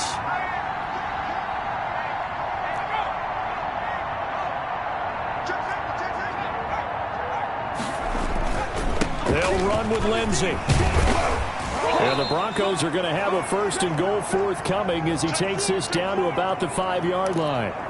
When you look at the geography we're staring at, this part of the field, don't you always think of big backs carrying the football, bruisers trying to pound it in? Instead, we're looking at a little more of a scat back type, and he's trying to make it happen. Yeah, they went with the elusive, slippery guy. Couldn't get in there, though. And the second wave of tacklers is going to get him as they stop him behind the line. So they'll get a little extra time to come up with his 3rd down play as we've played 3 quarters. You're watching the NFL on EA Sports. 3rd and goal, trying to make that scoreboard at least a little more respectable. And he'll take it into the end zone for a Denver score. Cortland Sutton with his second touchdown of the game, number 7 on the year. And the Broncos get a bit closer. He has his 2 scores, but still a sizable deficit in this game. Do you have him in fantasy football this week? Unfortunately, no. It's too bad, right? That would have been big points, but he is really trying to rally his team as best he can. Things are not going as well the rest of the way for them. That's why they're down with this deficit. He might need to score a couple of more times to give them a chance. And unable to connect. They don't get the 2-point conversion here. So unable to throw it in for 2 from the 2. Let me ask you, as a former DB, what changes there around the goal line on a 2-point conversion as far as how you're defending it? You just make sure you never back up and you never retreat. You establish yourself really on the line of scrimmage, put your heels on the goal line at worst. And if they're going to throw the ball, make them throw it over your head because they're going to run out of space because of the back of the end zone. Never let a guy catch one in front of you. Deebo Samuel and the 49ers back in possession here. This defense, they wouldn't mind not seeing him again for a while. 3 trips to the end zone. How about that? I think right now they would happily go to their general manager and say, is there any way you could get a trade for him? Bring him over to our team so we don't have to cover him anymore? Because he is really having a heck of a ball game, isn't he? Boy, he is. I don't know if that mid-game trade's going to happen, but good thought. Again, they'll run it with Mostert. And he'll be tackled just past the 35 at the 36. It's a 6-yard run, leaves him with about a foot or so here still to go to hit the marker with 3rd down coming up. Brandon, I've got to think this offensive line has got some smiles on its faces. And I know it sounds crazy, but they practiced for this back in training camp. They knew they'd be in situations where it'd be extra defenders in the box coming after them, trying to keep them from locking down a game. Right now, they want to show the world they're up to the challenge. Now we've got whistles and a timeout here. Yeah, looks like we've got a 49er that's down on the field. We'll step aside and get a report when we come back to Denver.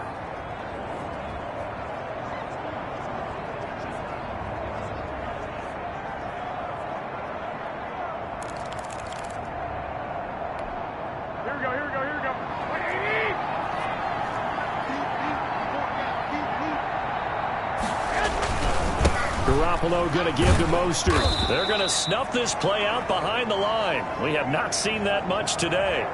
Call it a full 3 yards in the wrong direction there. Brings up 2nd down. Brandon, it's clearly a running situation when you're up in the 4th quarter. They're going to have to stack the box and make it difficult for them to move the ball. Made it very difficult right there. Now they need to repeat that effort. Yeah, bring 7, 8, 9, whatever it's going to take to slow them down.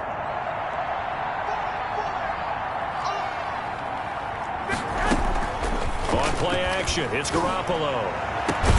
Open man is Samuel, complete. And this is going to be another 1st down as they'll make the tackle at the Broncos' 34-yard line. He got 29 yards that time.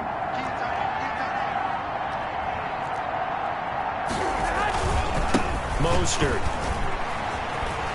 He'll get the 1st down and more inside the 20. And he's going to take it in. Touchdown, San Francisco. Raheem Mostert, 34 yards. And the Niners are able to stretch their lead. And that rushing touchdown is 4th, puts him just 1 shy of the NFL record in a single game. And we all know he would love to get to that record and even beyond it.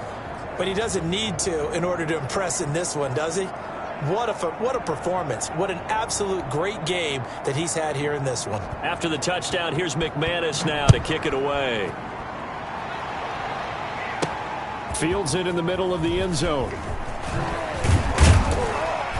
And he's able to get this across the 20, but not by much as he's marked out officially at the 21. Here's the Denver offense now as they get set to take over here.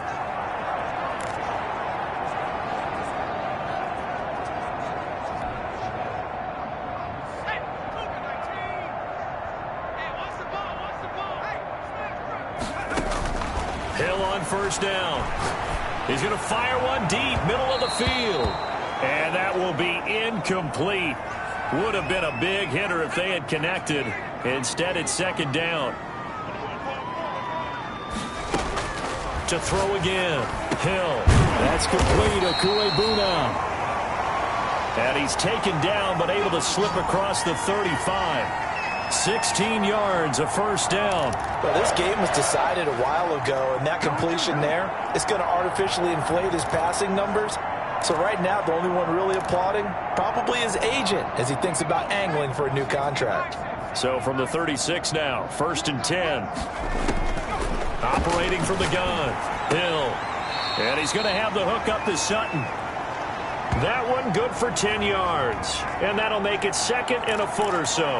And he's over 100 yards now after that last catch. Already, of course, leading the NFL in receiving yardage. So he's done nothing at all to hurt his cause to stay in that spot. But I've been so impressed with how he's gotten it done. Body control, route running. How about the way he competes for the football at the end of the play? It's a first down on a gain of 10.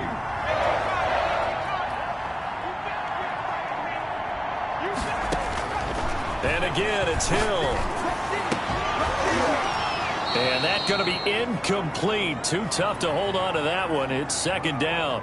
Another incomplete pass there. What do you take from this game offensively? Well, you know it's tough to really analyze for him because it is a team game, right? And let's be honest, though. The defense did him no favors in this one at all. Offense actually moved the ball. So, bottom line, film session, defense, it's going to be a real tough one for him. Offense, they'll get a little bit of praise. 2 yards the loss, and now 3rd and 12. Well, that was one of the few times they've been able to contain him thus far. He's over 100 yards for the game, but he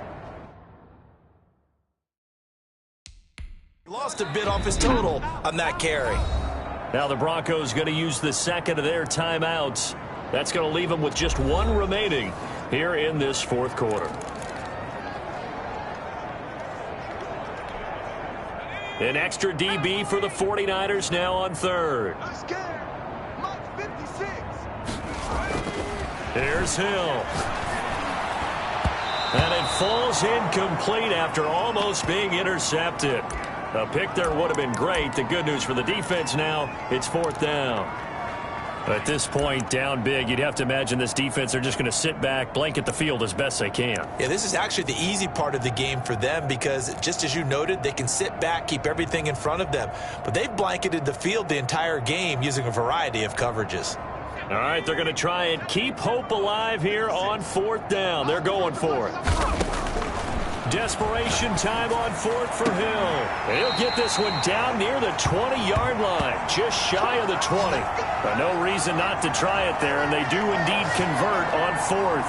4th down, trailing in the 4th quarter. They felt compelled to go for it, and they got it. Well, I'd look down at my play sheet, and what I would find, plays have been successful throughout the game that have worked at the distance you need, and that's exactly what they got done.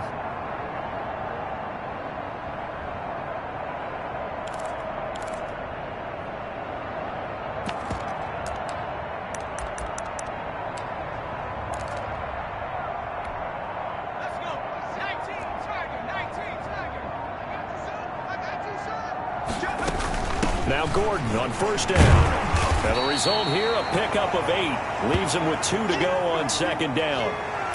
Oh, that's one to warm the hearts of all those old-school football players, isn't it? Tough, hard, gritty run. Got behind his pads, bowled over a few people. Look at that one, right up the gut. So up through 3 quarters, no reason to lighten up now.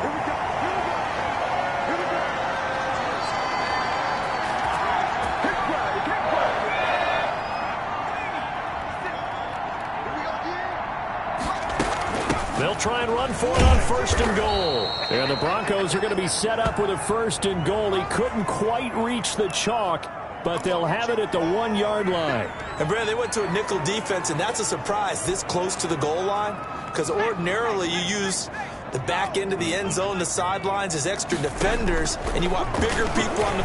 And he'll get in. Touchdown, Denver. It's their cornerback, keeping it himself from a yard out. And the Broncos cut into that lead. Well, I'd have to say that for him, that was an all-encompassing drive because it was his arm that got his team down to that point, but his legs that finished the deal. Give him credit for making it happen. And his kick is good. So that drive, 12 plays in length. And it ends with a 1-yard touchdown run.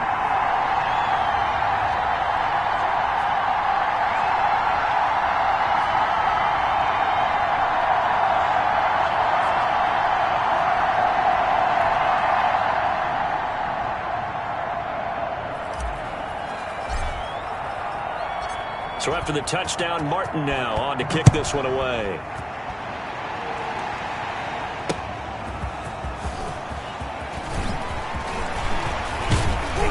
And a good effort on the return there. Gets him across the 30, up to the 33. Bring it up, bring it up, bring it up.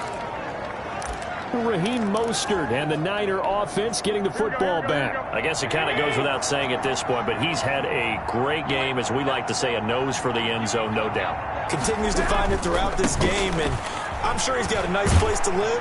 He might want to make an offer in the end zone for a second home, because that's what it's been like throughout this contest. He knows how to get there, and boy, he looks happy when he does. He's already bought all the property in the end zone. That's the problem. He's going to sell to himself now.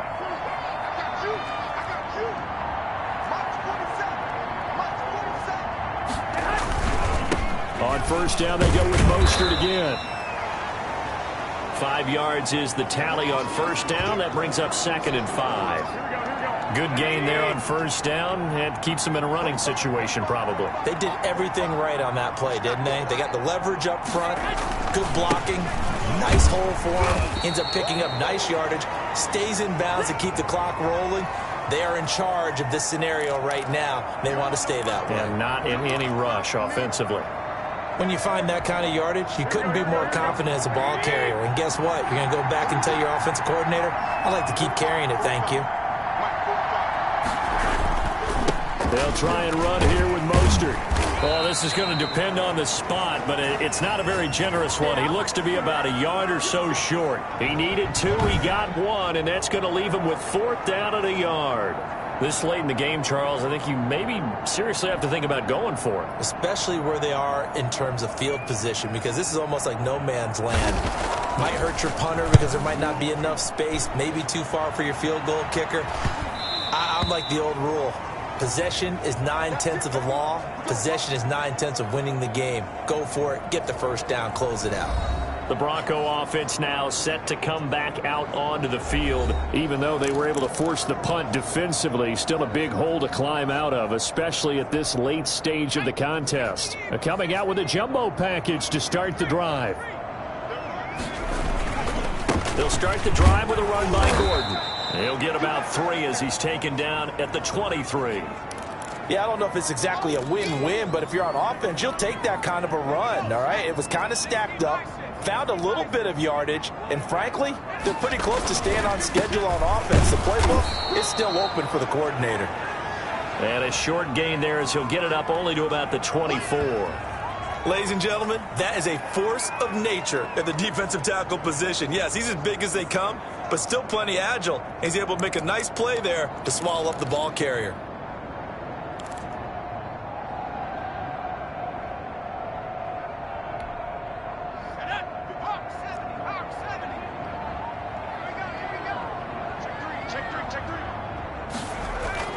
Throwing on third down, Hill. And he's got it. Got his man on the end route, complete. And he will have a Broncos first down as they're able to get the third down conversion. 75 yards receiving for him now. It's a first down.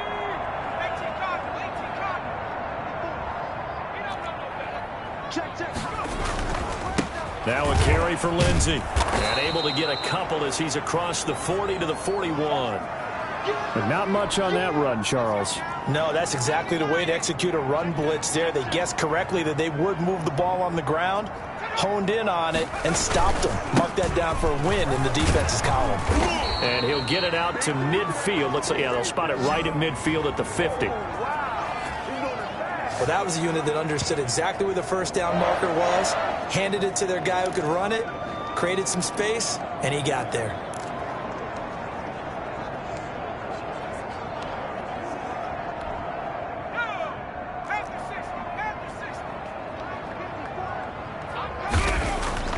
Here's Hill. He'll let this go deep for Sutton. And incomplete. An excellent play downfield. Should have been picked off, really. But second down instead.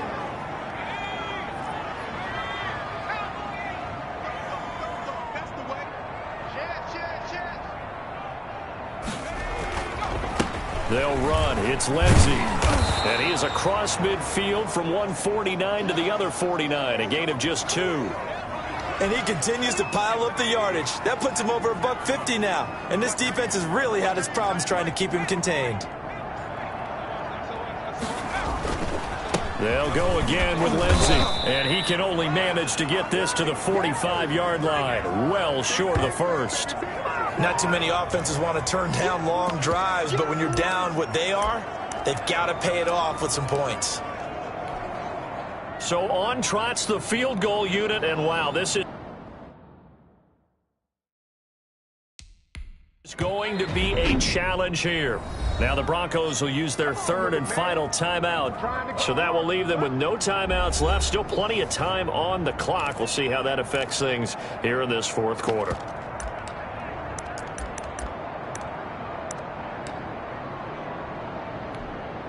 And they're indeed going to go for it here on fourth down. So trailing here in the last quarter, let's see how this plays out. He'll rifle this one deep right side. And they will not be able to hook up there. It's incomplete. The Broncos unable to convert here on fourth. And the 49ers are going to get the football back. The 49er offense set to get this drive underway. Been a very strong performance for them, really, on both sides of the football. The turnover on downs, the most recent example, and now, obviously, they're in a great spot here. Yeah, if you're over on the bench right now, you're shaking hands with your teammate, you're hugging him, giving him a little dap. Been a big, big performance for them. Now you just don't get careless. Take care of the ball on the way out. On the quick handoff, it's Juszczyk. And he'll be taken down at the 44-yard line. 6 yards the pickup, and that's a first down. This is where, fourth quarter, you got the lead, you give it to the big guy. Defensively kind of sucks the will out of them, doesn't it? Because they don't want to tackle him right now this late in the game. Well, you say that with accusatory tones. I mean, but you're exactly right. I know it's not something we actually want to talk about, but as a defender, 4 quarters worth of trying to bring people down, 4 quarters worth of pounding, and now late in the game, here comes that big guy coming at you, and a lot of guys are wondering where they want to come up and make that tackle at this stage of the game.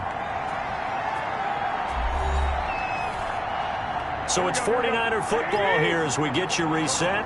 And the scoreboard on their side, they're just looking to melt away these final couple of minutes. And put the poster hit, and he drops the ball. It's picked up by the Broncos. And they are going to set up shop at the 40-yard line. But he has been a workhorse for them in this game, and ball security hasn't been an issue until that point. Yeah, and let's face it, when he's going to carry the ball that many times, he becomes more and more of a target for the defense, knowing that he's going to be the primary guy. They'll just send more and more players towards him, trying to make sure they knock the ball free.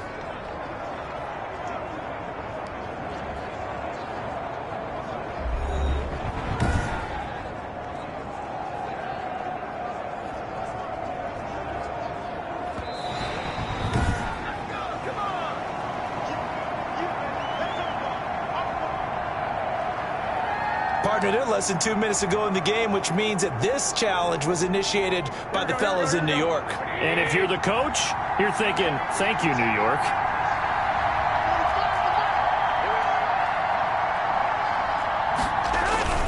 On third down, here comes Mostert. And he won't be close to a first down as he runs into a wall right around the line of scrimmage. Call it no gain there, and it leads to a fourth down.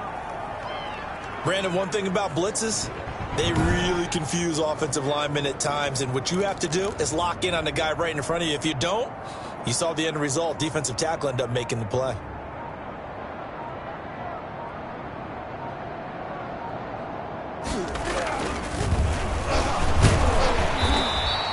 They're not going to get it. They try to move the chains with a surprise, but it's a turnover on downs. It would have been a long field goal. The fake doesn't work out. And the Broncos will take over on downs.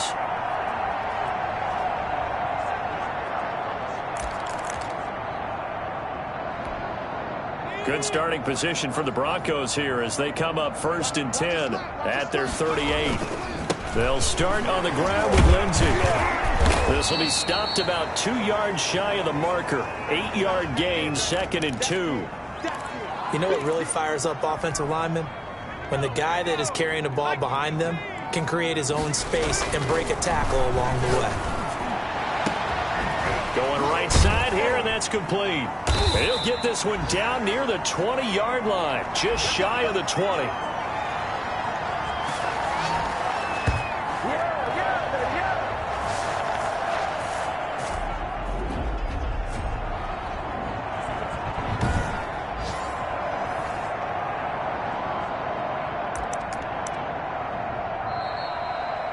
A big offensive explosion helped leading them to victory, and the defensive guys, they're just saying, hey, put those points up every week, we'll just keep winning. They will gratefully accept them, won't they? It makes their job that much easier when they're scoring that many points, allows them to play with a totally different style and a different flow. So for the Niners, it'll be a 500 start as the win gets them back to 2-2. And they'll be able to enjoy this one through the bye week before they get back at it again. Meanwhile, for Denver, they also will exit this one at 2-2. And they'll get a chance to redeem themselves at home next week. Thanks for tuning in, everybody. Alongside Charles Davis, we thank our entire crew. I'm Brandon Gaudin. This is the NFL on EA Sports.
today.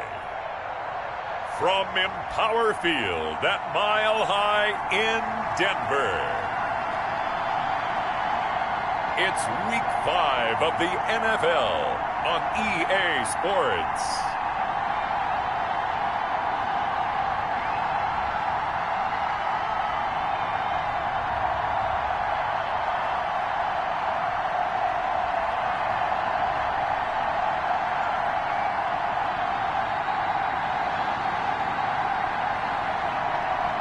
It's the Denver Broncos taking on the Los Angeles Chargers.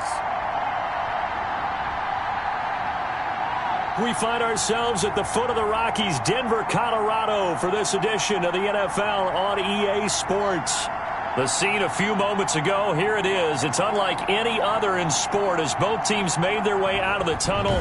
These folks are fired up as their guys are ready to do battle between the Los Angeles Chargers and the Denver Broncos.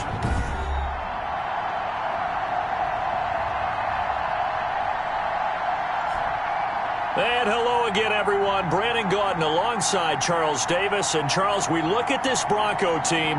Now, losers their last time out, so they'll look to make amends here. And one of the best ways you can do that is to be at home, and they are. They're going to try and ride that home crowd and that wave of emotion to a victory in this one. Meanwhile, for our visitors, the Chargers, they too were losers last week, so they're also hoping to get back in the win column. Something's got to give in this one, right? Both teams want to start a new streak, and they both want it to be a victory. This should be a fun one. So here are the Broncos now for their opening drive. And leading them, Charles, their quarterback, their field general. We saw something last week you don't see very often. Team loses, but the quarterback, the trigger man, Offensive Player of the Week in the AFC. That's pretty impressive. You rarely see that. Of course, don't worry, folks. He said the obligatory, I would have traded that for a victory any day of the week. Yeah, no doubt about it, but still, he must have played awfully well to win it when his team lost.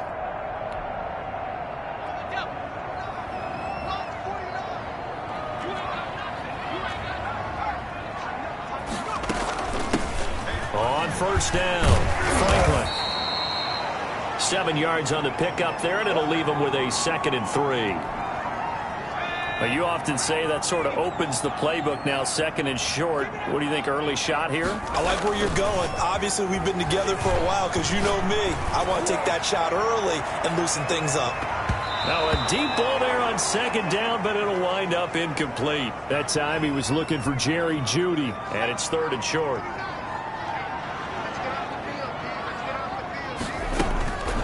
From the gun, here's Hill.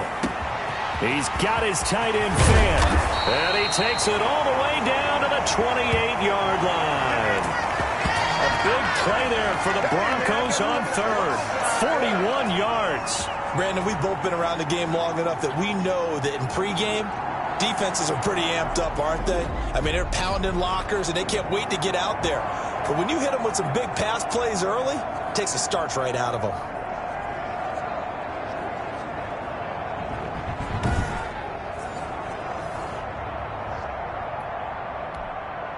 So now then, the big play has them all the way inside the 30 now, 1st and 10.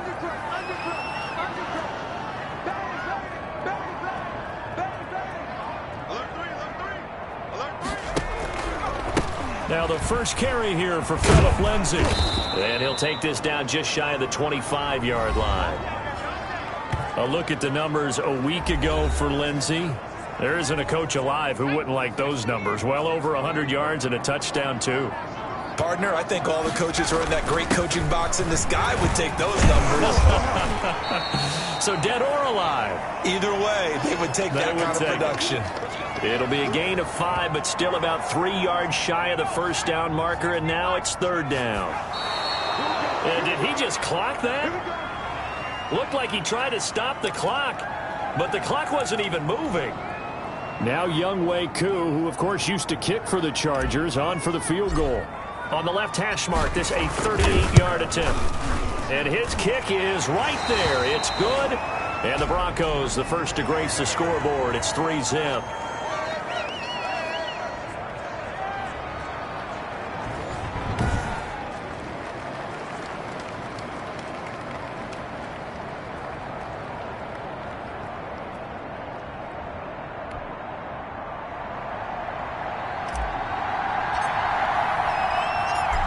Martin to do the honors after the made field goal.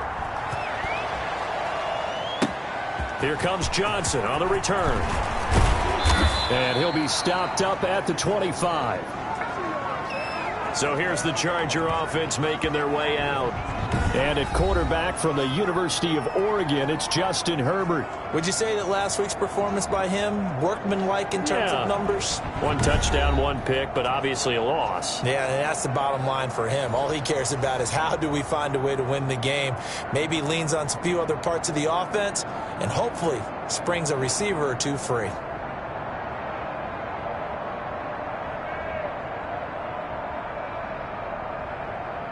Herbert going to lead up the Chargers here, 1st and 10 at their 25-yard line.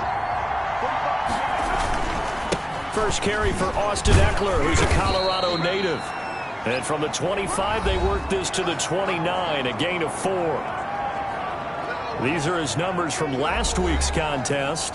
11 carries, 58 yards. And to me, the goal is the exact same thing as last week. Get him the ball early and often. I think he's got another big game in him in this one. The run got 4. Now they deal with a 2nd and 6. They're going to go toss right side with Eckler. He works his way forward for a couple up past the 30. Sometimes you're aligned perfectly and the play comes to you, and sometimes you got to cover some ground to go make the play, as we just saw there. We saw a great example of perseverance right there on that play. Got to be careful. They might want to throw one over his head as this game progresses. From the gun, Herbert on 3rd down. How about some applause for the defense there? They forced him to throw that one into coverage, and just like that, they're staring at a 4th down. Well done. And just a single punt for him in the loss last week as he sends this one away. And take it right on the 30.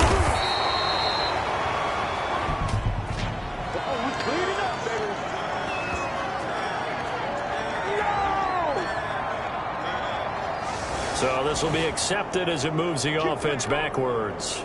So the special teams penalty cost some yardage there as they come out on 1st and 10. Here's Lindsey. And he'll take this up near the 35, maybe the 34. A good run there on 1st down, and it'll leave them with a 2nd and 2. A nice run here early on. It doesn't take a great play caller to realize you want to establish a guy of his caliber with runs like this early, because they will pay dividends as the game progresses. Now a carry for the former first-round pick of the Chargers. It's Melvin Gordon.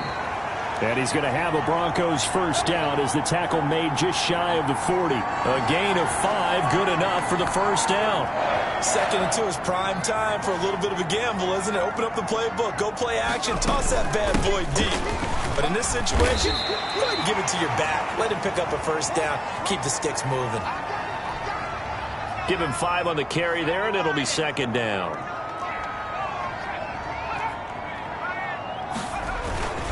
They'll run here with Lindsey. And he'll take this one up close to about the 45. 5 yards on 1st down, but now just a 1-yard pickup there on 2nd. 49, guys. Mike.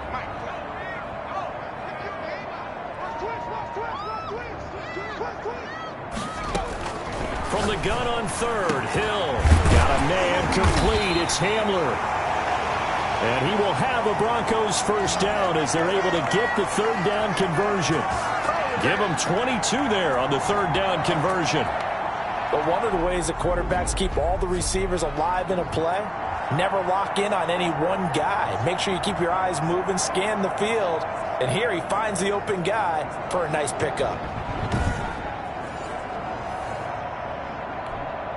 So from Charger territory now, here's a 1st and 10 down at the 33. Here's Gordon. And he's going to get this down near the 20-yard line. And Murray's still down. Maybe shaking up that go-around. Let's hope he's all right. We'll step aside and get a report when we come back to Denver.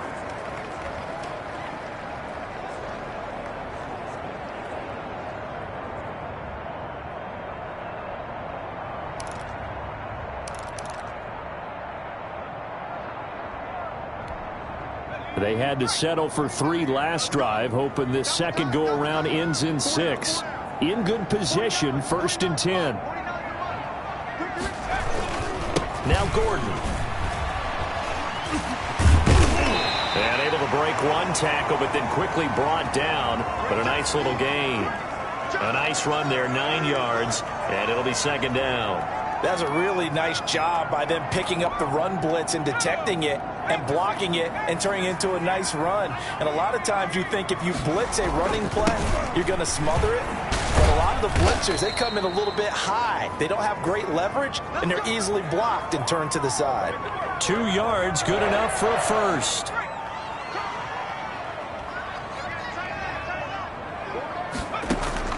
They'll try the air now with Hill. And he's got his tight end Fant. Touchdown Broncos. Noah Fant, his first touchdown on the year. And the Broncos will add on to their lead. Sometimes those tight ends are a mismatch. They found the mismatch there. And that's exactly why you want to draw up those types of plays, because coverage is just going to go to the natural guys, the guys that make the big plays on the outside. But if you work your tight end into it, that's a tough one for a defense to handle. Tough. They couldn't handle it. It worked out for 6. It's up and good, and that'll increase their lead to 10-zip. That time a 9-play drive, and it ends with a Denver touchdown.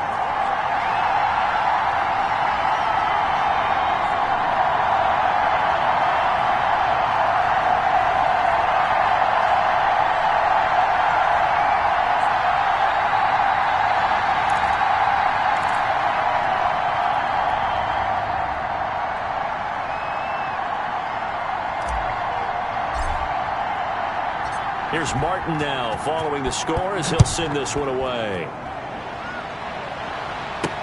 This will make it into the end zone. And he'll just sit on this one as their drive will start at the 25. The Chargers get set to go here for their 2nd drive. And down on the scoreboard, certainly needing to avoid what happened on the last drive, punting the football. Sense of urgency has to take over for them here. They know the score. They know the situation. And by the way, the punter no longer exists for their offense. That's how they have to treat this drive. They need points. Big time. Herbert and the Chargers now with a 1st and 10 at their own 25-yard line. He'll set up to throw from the gun. He'll be brought down by the Broncos. It's a sack. Dontari Poe marches in for the sack. Great job defensively. I think he was trying to go through his progressions, find someone to get rid of the football. Before he knew it, he was on his back. So that just brings us right back to what you said in the beginning. A great job defensively. Nowhere to go with the football. That led to the sack.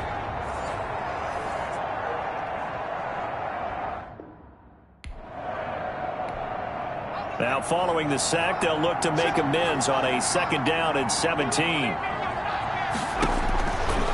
A shotgun snap for Herbert. Looking middle, and it's incomplete. He was looking for Mike Williams that time. But now it'll be 3rd down. Well, as we get ready for 3rd down, let's go back and recap here. The sack on the first play of this drive, that threw a wrench in what they were trying to accomplish because they were compelled to throw the ball on 2nd down. A running play was not in the works.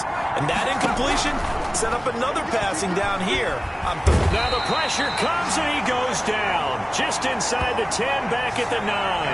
Von Miller able to record his 5th sack of the season. Well, this is what happens when you get behind the chains, as people like to say. When you have obvious passing situations, hard to vary it up and fool a defense. And you hate those situations if you're an O-lineman, right? Oh, without a doubt, because you just know they're coming, and you never know exactly how. They can be exotic in their blitzes, or their athletic ability just takes over.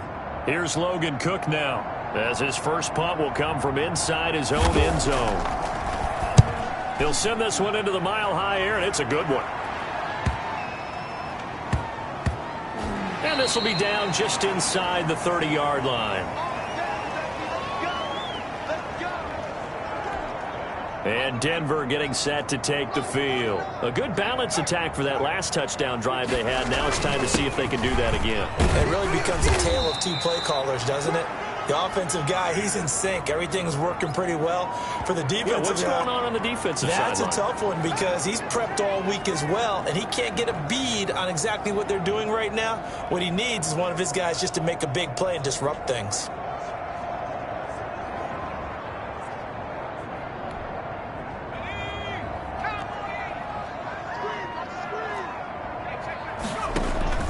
On second down, a run with Lindsey. And able to get this one across the 45 before he's brought down. A gain of 13. It's a first down. Well, they came into this game saying it was important that they set the tone and show that they can run the football. I believe that they've done that here in the first quarter.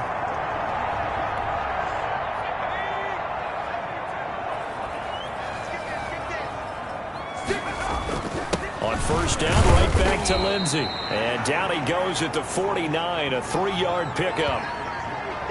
If you're looking for glory, looking to get your name in the headlines, you do not want to play nose tackle. But how about what we just saw there? The ability to hold people up, take on extra blocks, and actually slip them and make a tackle on that play. That's big time. The last run got 3. Now here's 2nd and 7. Back to throw. Hill. And his throw's going to be incomplete. He was trying to find Noah Fant, the tight end, and now it's 3rd down. From the shotgun now, here's an inside give. And they do get this across midfield to the 49, but a small consolation prize as he's well short of the first. Now on 4th down, we've got a whistle here and a timeout. They'll have 2 remaining as we step aside here in this first quarter.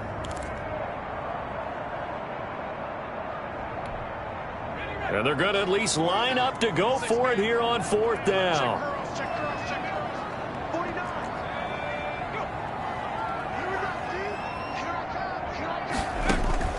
From the gun, Hill. Oh, he'll air this one deep for Judy. And that is going to be incomplete.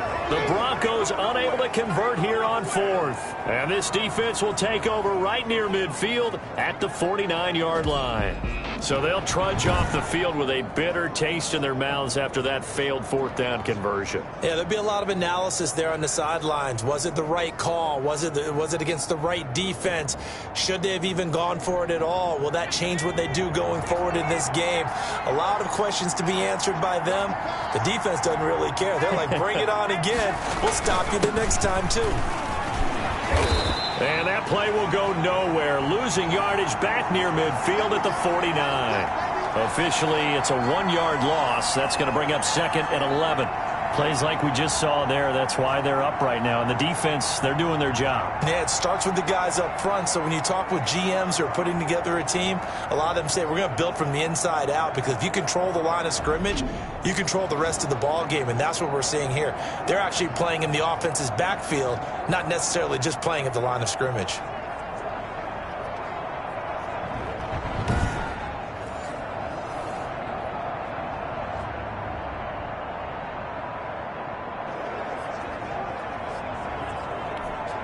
After the loss to start out, here's 2nd and 11.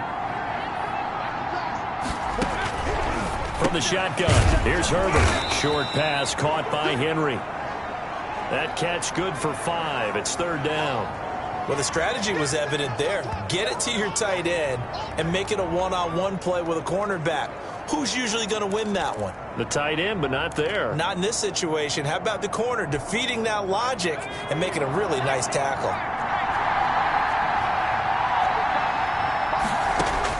Going to throw on 3rd down with Herbert. And this is going to be incomplete. And this is too far behind his man. He missed him. It's incomplete. Here's Logan Cook now, as he'll punt it away for the 2nd time. And no return possible here as they angle this one out of bounds.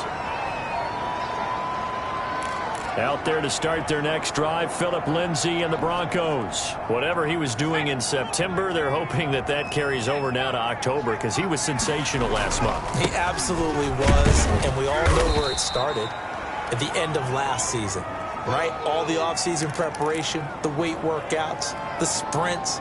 right? The vision that he had, what he was going to do this season. And, of course, it all came together with the rest of the team. Those big fellas up front, leverage, and, boy, are they getting downfield and creating extra blocks for him. They really are. Everyone's been doing their job so far to create those holes. The pass there complete to Sutton. And he'll get it out near the 40 to the 39. Coming into the week, he's the NFL's leader in receiving yards. There's his first catch, and it's good for a first down.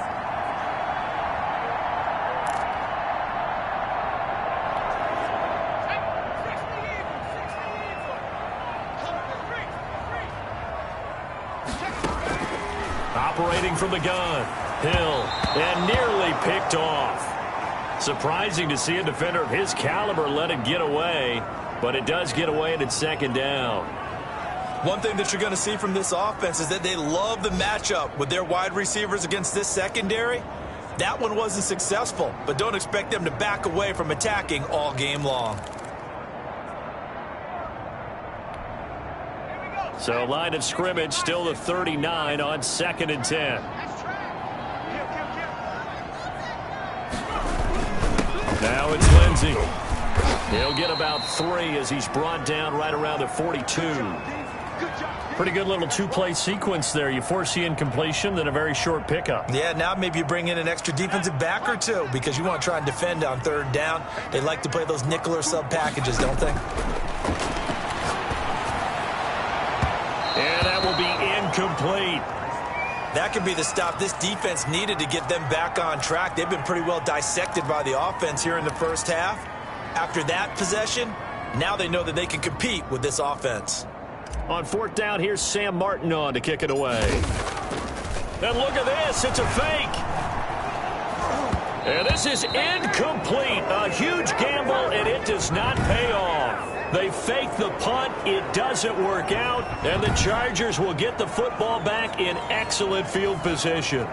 That's one of those, Charles, when it works, it looks amazing, and when it doesn't, it means trouble. Yeah, you're right about that one, partner, because that allows us to say, what are you thinking when it doesn't work? Although I know in his mind when he made the call, he was thinking about the amazing part.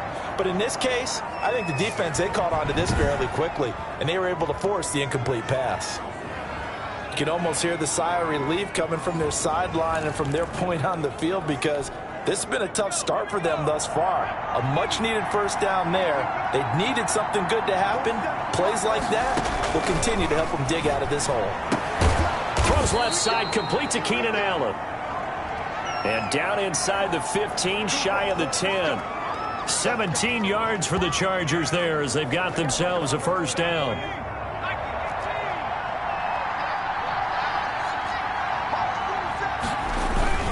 Herbert will give this one to Eckler. And he'll get this one down to about the 10-yard line.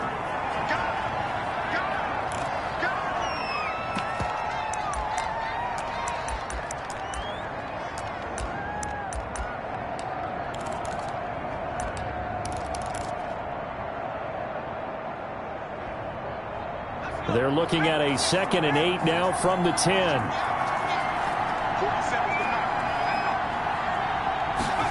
And they'll try the jet sweep here. And this play doesn't go anywhere. Backwards, losing yardage to the 11. Now they're staring at a 3rd and 8. That last play, backwards a yard. That's the danger, Charles, of running plays like this for your wide receiver. They can hit big or they can be duds. Yeah, you're exactly right about that because if they're forced to try and go around defenders behind the line of scrimmage, sometimes you can give yardage in order to gain it. But in this case, they gave yardage and didn't get it back.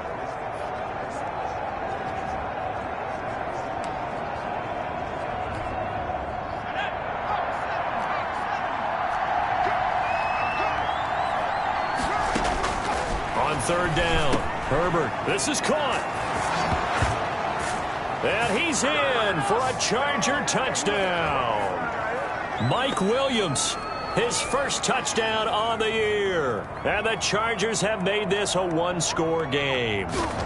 When you're a great route runner, it makes you that much better as a receiver because now your quarterback trusts that you're going to be where he expects and he's able to deliver the ball on time. Man, that ain't make no sense. Well, we looked at each other right away. We knew that flag was coming out. And I always enjoy the conversation post, because officials always tell you, I don't want to throw the flag, but you caused the play. You did it. I had to. After the roughing penalty on the PAT, they'll kick off from 15 yards further upfield. And you combine a big leg with a mile-high air, there's the outcome. This will sail out of the end zone for a touchback. Phillip Lindsay and the rest of the offense heading back out. And he's closing in on that number that all running backs circled beginning of the year, the number 1,000. Could do it on this drive. And you have to think to yourself that this moment, getting to this spot, it started in the offseason, right? Not just the workouts, right? Not just getting yourself physically prepared to play, but mentally, as well as your team, as well as your unit, head coach, offensive coordinator.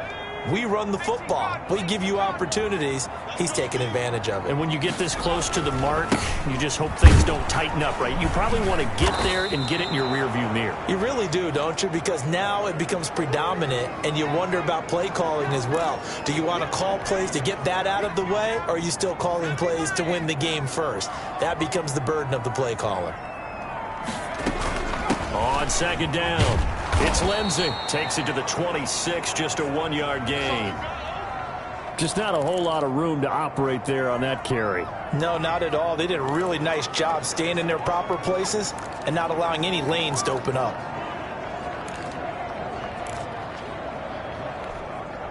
An extra defensive back on the field for the Chargers now on third down. Off of play action, Hill. This is the tight end fan. And they're able to get this one across the 35. That one going for a gain of 11 and a Bronco first down. And that's well executed there on third down. And I love the confidence that they had to let their tight end try and find some space in the middle of the field, right in their quarterback's line of vision. And QBs love to make that easy throw. And they hooked up there for a first down. And he'll be taken down, but not before he works it past the 50. Another nice gain, 16 yards there, and a first down again. Well, they're making a real first-quarter statement with a run game, no doubt. For those who remember old-school football, running it, establishing things, seeing backs find holes, get through them, they've got to like what they're seeing from this unit so far. Right now, they've decided to, as you've said, establish the run game, and they've been successful doing it. They'll run on first down. It's Franklin, and they'll get him down after a pickup of 8, 2nd and 2. Now, look, that wasn't a huge gain, but those are the types of carries I think they were missing in their loss last week. They couldn't get him going on the ground. Did you get the same feeling I did during our meetings, that they kind of regretted that he didn't touch the ball? Absolutely. You know, hey, he should have touched it more last week. They weren't going to make that same mistake, and they've taken care of that early.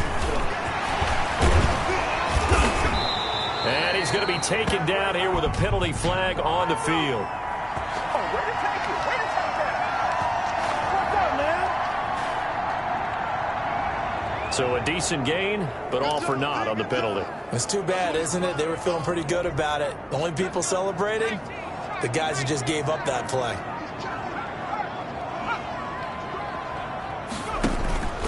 On second down now. It's Lindsay, and he'll be close to a first down at the Chargers' 38. It's an 8-yard pickup and leads to a new set of downs. That's a nice run right there, able to get to the outside, and so many times defenses say, okay, we've got you hemmed in. But if you're running the football, at least you know where everyone is coming from. You don't have to worry about the backside at all. That allows you to run with a little bit more confidence as you traverse down the field. And he ran right through one tackle as he fights forward for a gain of 7. That was play number 7 on this drive, and it got him 7 yards.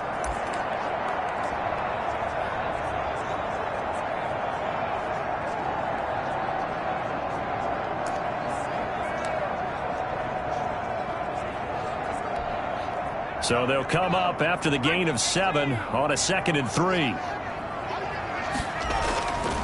Hill looks to throw. And this one incomplete. Too much contact to hold on to that one, and it's third down. Normally you think the tight end's going to be able to catch the football and handle that contact, but in this case, maybe a little too much target to hit. That one was timed well, incomplete. Now that'll be tipped and intercepted. Jalen Thompson picks it. And a great return as he's up close to the 40-yard line. Boy, Brandon, that's what I'd call an ill-advised pass right there on third down. I mean, you just need a yard or two to keep the drive going. Instead, he's trying to hit a home run. You've got to really like your chances if you're going to take a shot like that. Out of the gun, Herbert. Allen's got it over the middle. And he gets this one to midfield before he's brought down. Nice way to start the drive, a gain of 12 and a first down. It's a game of matchups, and that's why you take your receivers and move them around a bunch, especially your best guys. And when they work out of the slot, you often hear the coaches talk about how great it is because it gives you a two-way go. You can break out or you can break in. That makes it hard to defend. They hand off to their big tight end. And he's going to be brought down on what will be the final play of this first quarter. 10-7 our score after one right here on EA Sports.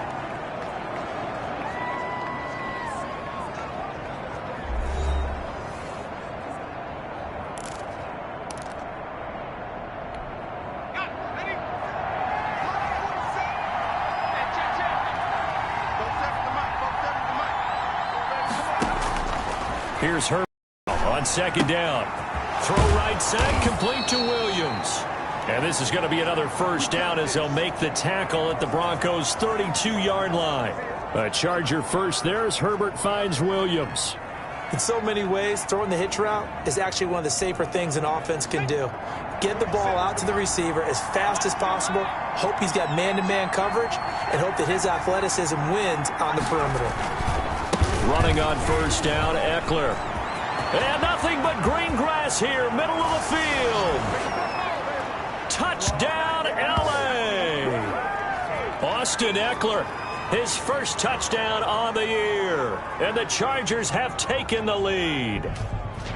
Well, partner, that was another explosive run, and one thing I've learned in our time in this game, yes, the offensive line has to get a lot of credit, but for big runs to occur, the wide receivers have to block well downfield. And then you have to have a good guy carrying the ball too, right? Oh, without a doubt. You need that difference maker lugging the rock. Gano for the extra point.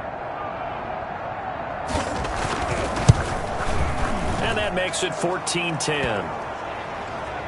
A drive there of just 4 plays. And it's Austin Eckler who finishes things off with a touchdown run.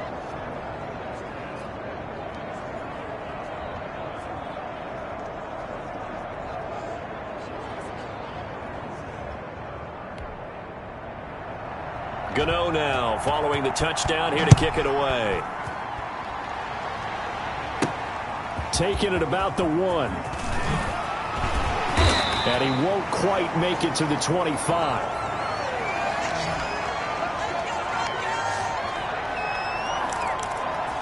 Out there to start their next drive, Phillip Lindsay and the Broncos. He's been good. They've utilized him well, but they're losing here in the second quarter. What might they change offensively? I think that what you try and do is expand how you get the ball to him a little bit. Get him out in open space, maybe swing the ball to him. What's that they used to call in the West Coast offense, the long handoff? Yeah. Serve as your running play that way, as well as continue to feed him the football. Some of these runs now may pop bigger later in the game because of the effects of running it. Sometimes people, after a while, they don't want to tackle him anymore, or they get tired, or they get out of position, or he runs through tackles. Continue to feed him the ball. He's having that kind of game. Yeah, might they get him the ball in some space in some different ways here. A 3-yard pickup on 2nd and 4. Now they'll need to convert here on 3rd and a little more than a yard.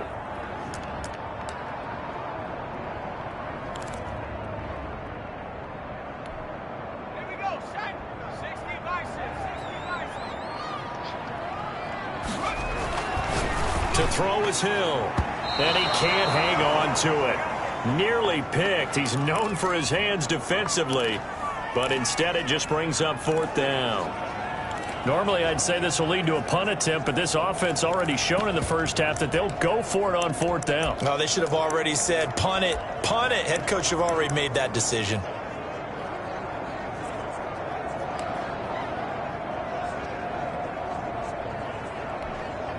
And how about this one now? In their own territory, a gutsy call. They're going to go for this on 4th and a yard.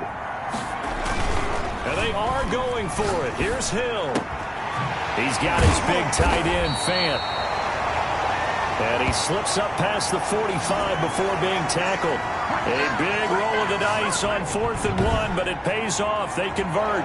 Love the play call that time. Love the design. You put 3 tight ends on the field. That screams jumbo set, running formation to a defense, right? No, they go play action, and defense gets confused for just a split second. And next thing you know, completion for good yardage.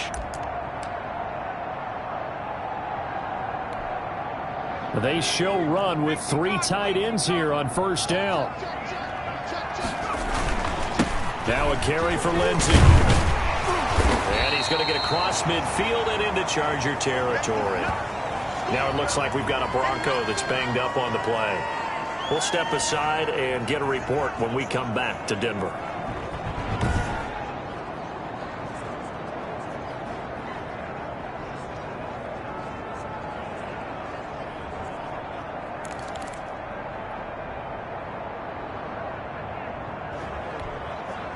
Eight yards the tally on that first down run. Here's 2nd and 2.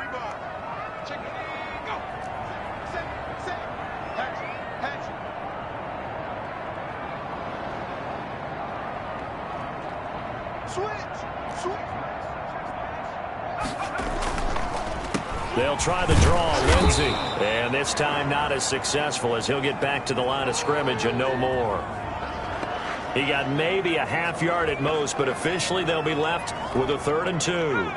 The Broncos on 3rd down. 3 for 7 so far in this game. Here it's 3rd and 2.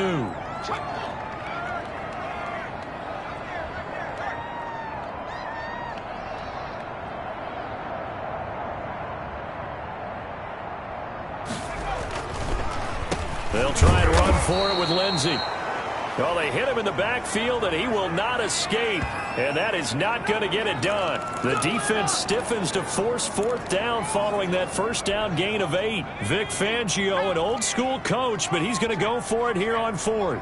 When a draw works, it can be a thing of beauty. But when it doesn't, oh, it can be ugly. And in this case, loss of yardage ugly. The Broncos unable to convert here on 4th. And the Charger defense stands tall, and they get the football back. Herbert going to lead up the Chargers here, 1st and 10. On their side of midfield at the 47. He'll hand off here to Eckler. 5 yards on the carry. Good pickup on first down.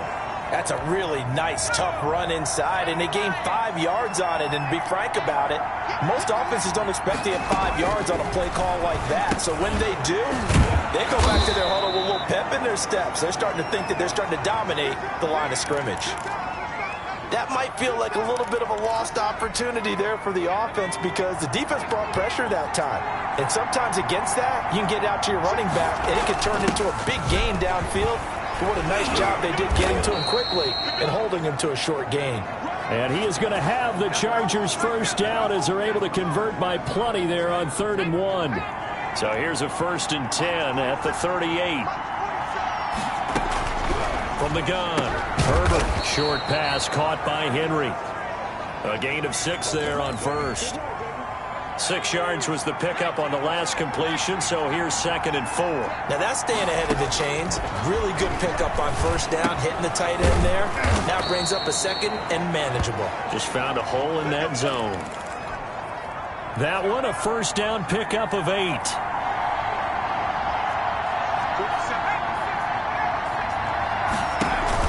Off the play fake to Eckler, it's Herbert going for it all.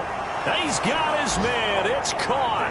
Touchdown, Chargers. Keenan Allen, his 2nd touchdown on the season. The Chargers, they're able to widen their lead. Well, you know he can be explosive, and he's ultra-explosive there on the fly route. And you know how many times we've talked to coaches and we've had quoted back to us, well, you know something? When you execute really well, it doesn't matter if they know it's coming or not. Well, sometimes athleticism beats you as well. He just took off and went. That's almost like one of your Turkey Bowl games, isn't it? Just go long, man. I'll hit you. And it worked really well for them. And a pause in the action because the booth, they see something that they want to take another peek at to find out if this was a touchdown or not.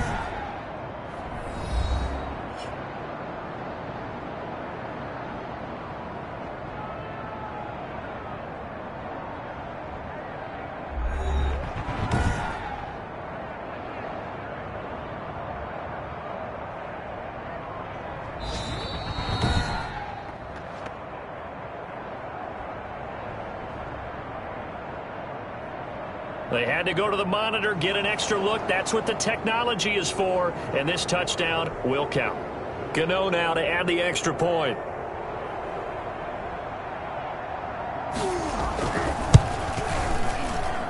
It's good, and it's 21-10. A drive that time of 6 plays, and it winds up with a touchdown for Los Angeles. Gano now following the touchdown here to kick it away. Fielded just outside the goal line. And they'll get him down inside the 30 at the 27.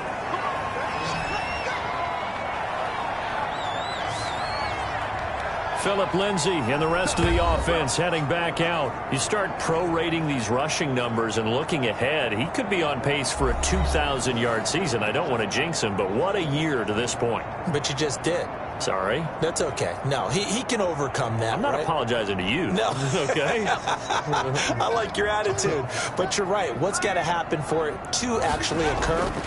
Offensive line has continued blocking the way they've been blocking. He has to stay healthy.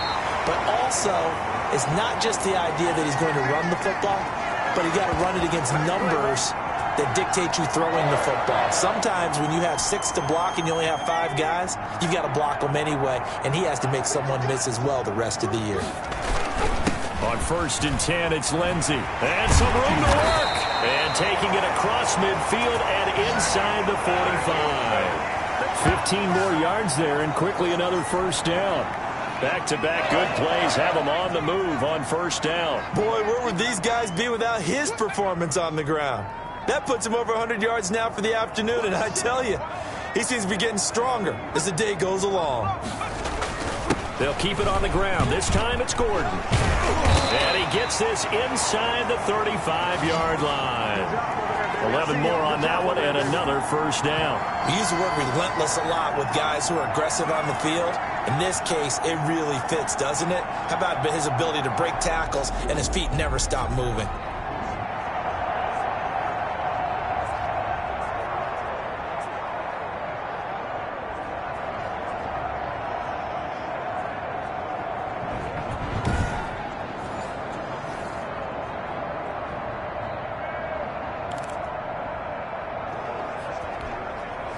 From the 32 now, here's 1st and 10. Out of the gun, Hill. Looking left side, and he's got a man. That's Franklin. And the result here, a pickup of 8. Leaves him with 2 to go on 2nd down. Facing a 2nd and 2 after that last catch, good for 8 yards.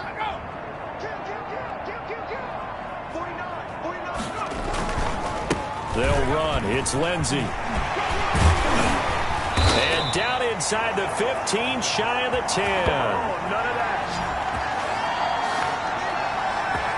I hope we give enough respect to the big guys up front because they have been getting it done on this drive. The holes have been large, and they've been barreling through them, picking up first downs.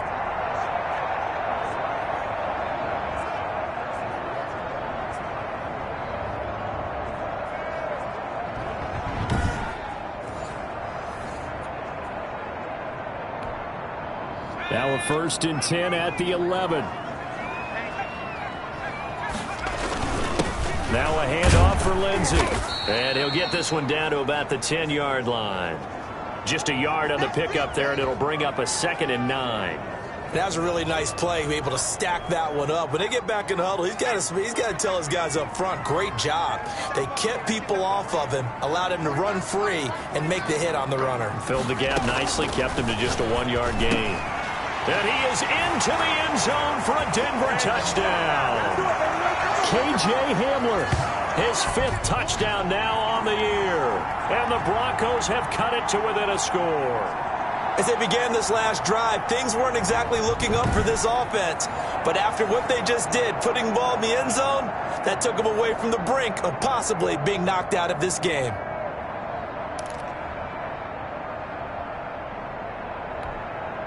And now the offense is going to stay out there as the Broncos will go for 2.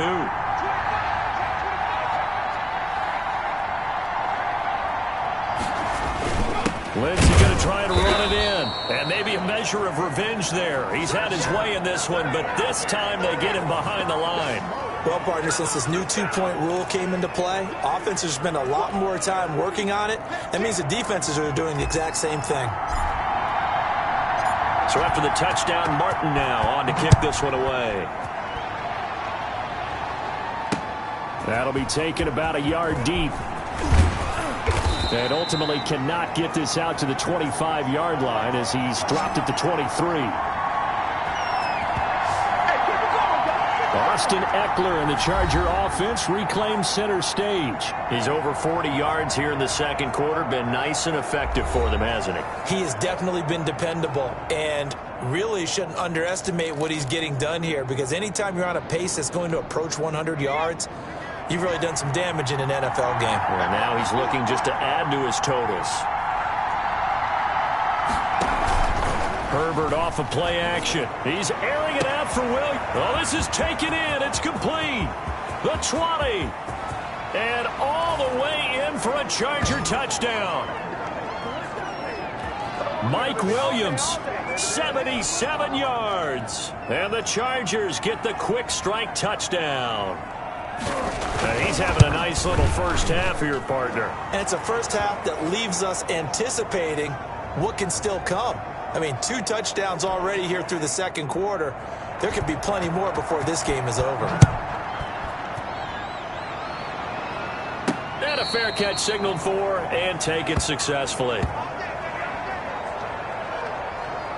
Out there to start their next drive, Phillip Lindsay and the Broncos. And Charles, you can't really fault him. He's over 100 yards already. He's not the reason they're losing.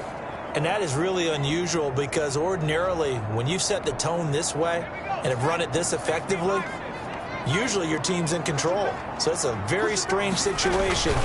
And you're right, you can't fault him. He's done a great job for his team thus far. I'm guessing he's saying, feed me on the sidelines. Now will they continue to do it? Give him a couple on the carry there. 2nd and 8. Here's a give to Lindsay. Just a couple on the ground there, and that's going to bring up 3rd and about 6.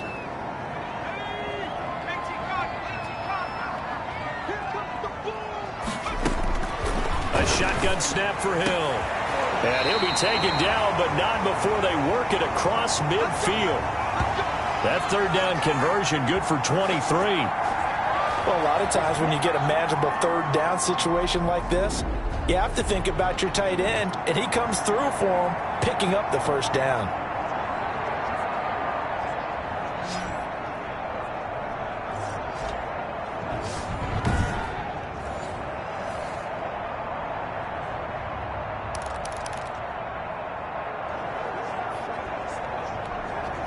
So from Charger territory now, here's a 1st and 10 at the 48-yard line.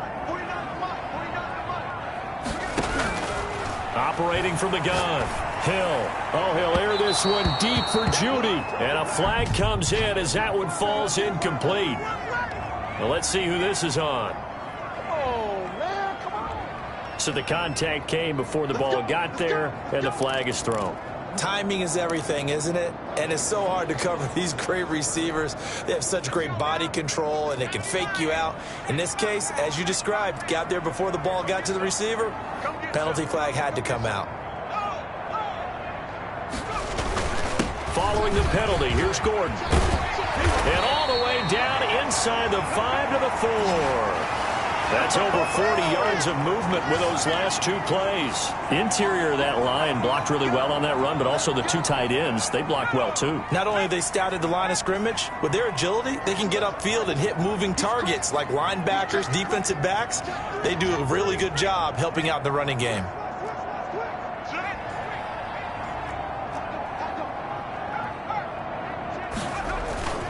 First and goal, Melvin Gordon. And he's maybe going to get this back to the 4, but that's about all.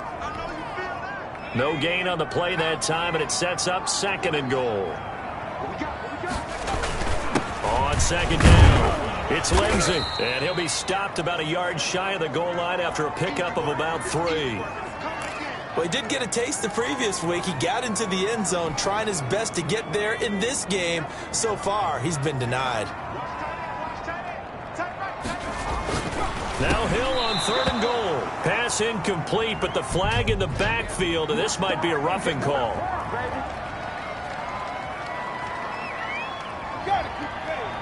So instead of forcing the field goal, it'll be 1st and goal. Yeah, the force was trying to make something happen that just didn't need to, right? I mean, the plays happen, let it go. It's over. Instead, he creates a penalty. A carry here for the big tight end. And he is into the end zone for a Denver touchdown. Albert Okuebuna, his 3rd touchdown now on the year. And the Broncos draw a bit closer. Obviously, Brandon, they couldn't get it all back with just one score, but that touchdown chips into the lead, and now it makes the comeback a little bit more manageable.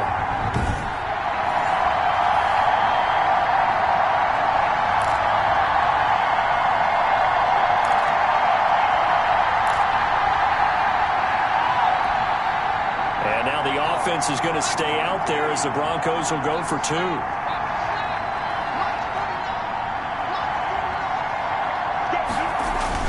Here's Hill, and he's got it for the 2-point conversion.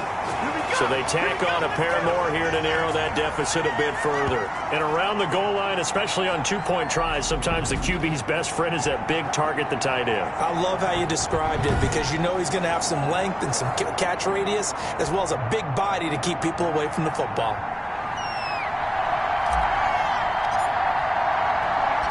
Here's Martin now following the score as he'll send this one away.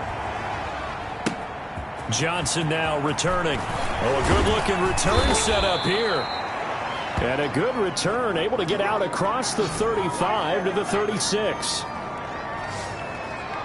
There's Mike Williams now as his guys head back out to go on offense. We're in the 2nd quarter. He already has 2 touchdowns. We know how good he is. That's well documented. How do you contain him? We know he's a nightmare. So in this situation, I would go ahead and double him. Maybe even have a 3rd person in the area and try and dissuade them from throwing him the football. Make someone else beat me for a while because I don't know that their talents are his because when he gets his hands on the ball, he breaks down my entire D. Someone else, they may not make the same type of a play. Well, we know his talents are very good. That last catch short of the marker by just a yard leaves him with a very manageable 2nd and 1. He'll get it out to midfield. Looks like, yeah, they'll spot it right at midfield at the 50. A gain of 5, good enough for the 1st down. 2nd and 1, and people want to run the football. This is where every back in the league is supposed to do exactly what we just saw there. Pick up the 1st down.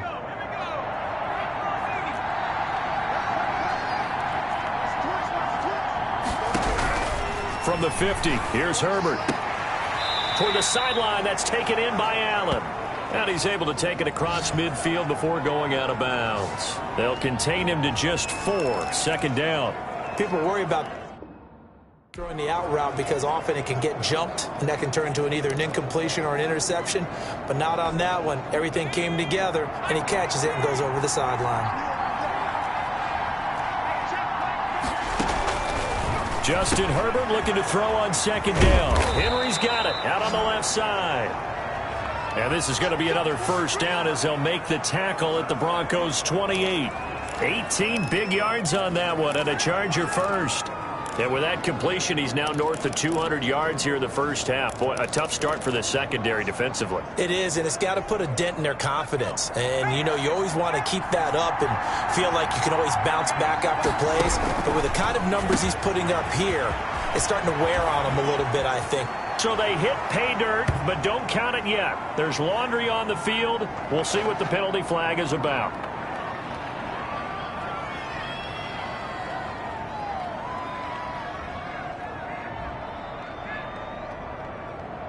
So retract the yardage and retract the touchdown. And retract the chunk play. Big strike there to get the touchdown. Now they've got to take it back and see if they've got another one still in their arsenal. Now a run with Edwards. And this play goes nowhere. Losing yardage back to the 15. He'll lose a yard there, and it's 2nd and 11. With his size, he's a tough man to bring down, but they do a nice job there stopping his progress and not allowing him to get back to the line of scrimmage.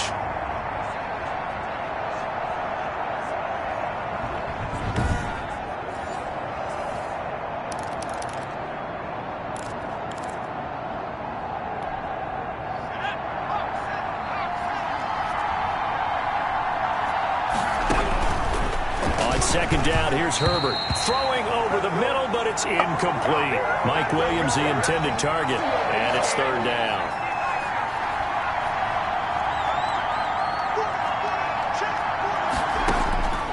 From the gun, Herbert, and this is complete. It's Allen. And he takes it inside the 10 to the 8 before he's out of bounds. They get 7 there, but it brings up 4th. Timing is everything, and they work on this cut all the time. They work on all the timing patterns, and this time it paid off for them. Worked him to the center of the field, cut it to the outside, ball's delivered, gets both feet down for the completion. And the 13-year man puts it through, and that'll make this a 7-point game.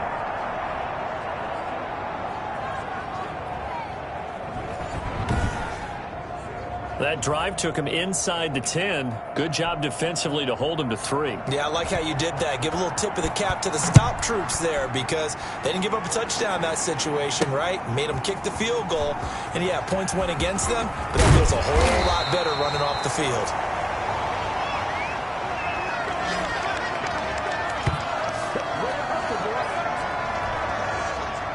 Denver offense at the line, ready to go. And they had the touchdown during the last drive, and I'm guessing that you like the balance they had on that last drive. And I loved it. Forget liking it. Absolutely love what they were doing because to be ahead of the defense that much, where every play call you have, run or pass, is working pretty well for you. Makes you look like a genius. It really does. It also lets you know that your preparation was pretty good, and now the defense has to do all the adjusting.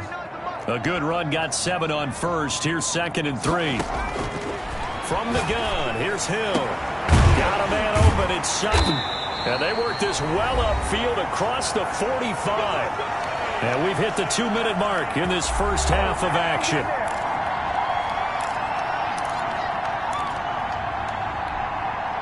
Coming up at halftime, I'll go from one personality, that's you, Charles Davis, to another one in Orlando, the coach.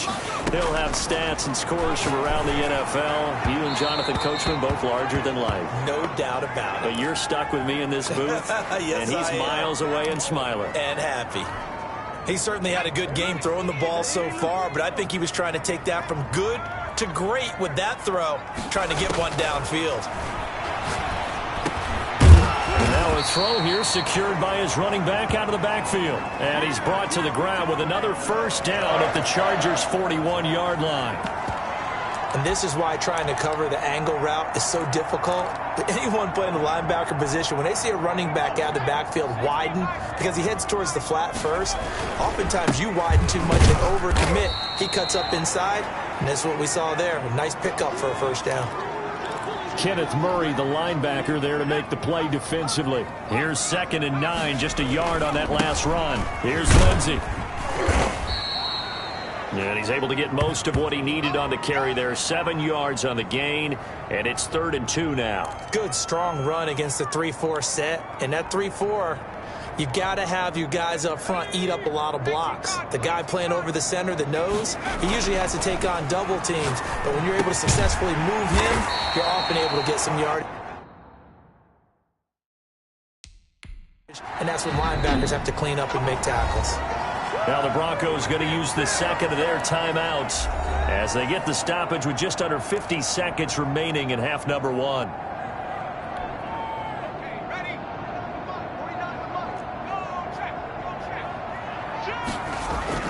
Hill on first down. And incomplete as he was knocked as he threw it. And it took the ball off course. An incomplete pass leads to 2nd and 10 from the 25. Throwing again. Hill. Oh, he almost had it. Already with 1 interception, just missing his 2nd there. This offense was on the move. Now 2 straight incompletions have them looking at 3rd and 10. They'll run here with Lindsey. And he'll get this to the 23, but that'll be well short of what he needed. The Chargers going to signal for the first of their timeouts as they stop it here with just under 40 ticks to go in this first half. So out comes a field goal team now for the 2nd time here today. He hit his first, this one from 40 yards out. And his kick is good. And that'll bring him back within 4.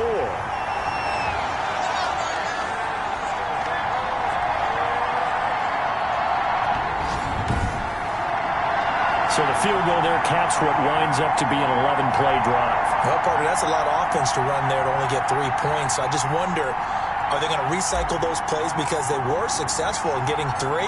Or do you go to another section of the playbook trying to find ones that get you into the end zone, get you 6? And he can't field it cleanly. It's loose. The lane opens here. He's past the 30.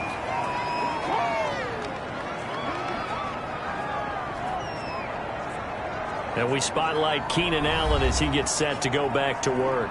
Well, September sure treated him kindly. Now we flip over to October. Any reason to think that those numbers drop, or can he keep the pace up? Well, he can keep the pace up, but it's going to get a lot more difficult now. To me, it's a lot like baseball, all right? When guys, when they first hit the league, whether it's a pitcher or a hitter, and they go through the league the first time and they're hot, you're going, wow, what a phenom. Then they get tape on them, they get scouting reports, they start to do different things. Let's see if he's going to adapt and expand his game in order to keep up that type of production. That's a good call because he's a known entity. See how they defend him going forward.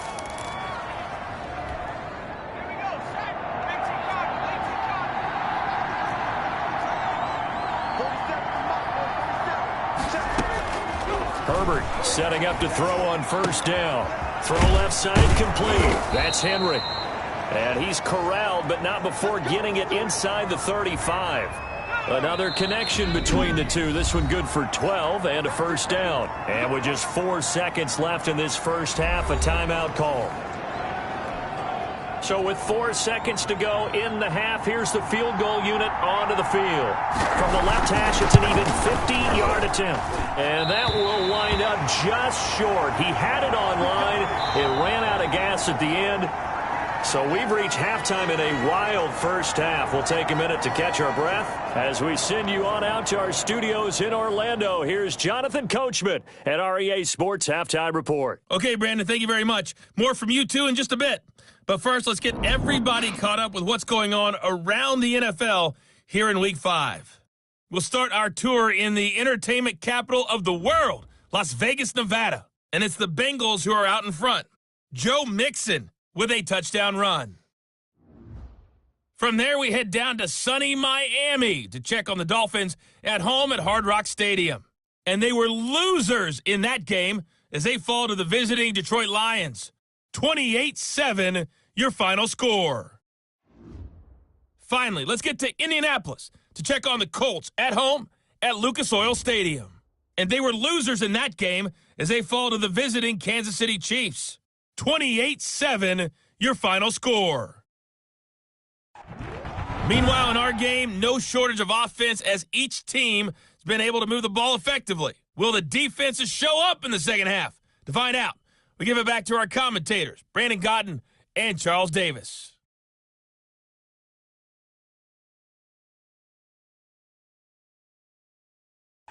All right, Coach, thank you, and we welcome everyone back for quarter number 3.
been a shootout so far. We'll see which defense can make the adjustments as we get back underway in the second half. Takes this about 5 yards deep.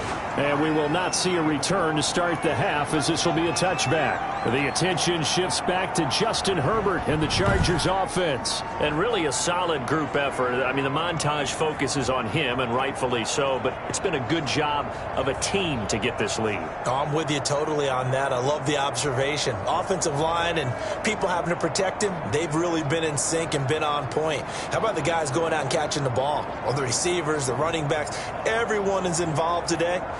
And what we're watching right now is really a beautiful team effort, isn't it? Absolutely.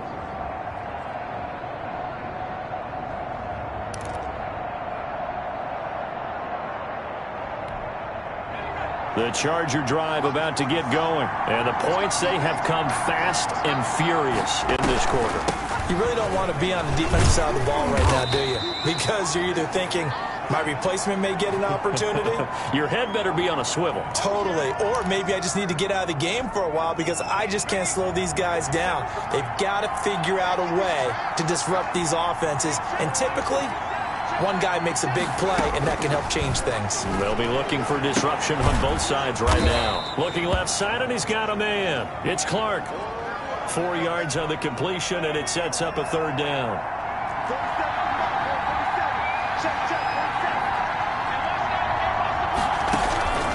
A shotgun snap for Herbert. That's into the hands of Eckler. A loss of a yard, and it brings up fourth. No surprise they decided to throw on third down. A little bit of a surprise that they completed the pass and lost yardage on the play. The Cook now on the punt as he gets this one away. And the fair catch is made at about the 27-yard line. 37 yards on the punt with no return. And out will come the offense as they take over. So now a look at the Broncos as they head back out there for their first possession of the second half. Their defense just came up with a stop right out of the locker room, and now can the offense take advantage? Yeah, we don't want to turn this into something that it's not. It's only a one-score game, so it's not exactly a crucial possession. But at the same time, they'd like to get things started and at least come away with 3 points.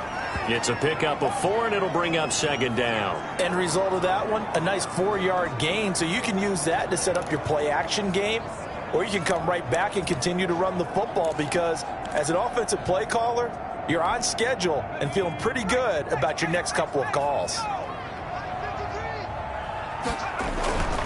They'll go again with Lindsey. And maybe a measure of revenge there. He's had his way in this one, but this time they get him behind the line. It'll go down as a 2-yard loss, and it brings up a third down. I'll tell you what, this defense hasn't played its best, but they're still right in this football game. And if they keep making plays just like that, they're going to give their offense a chance.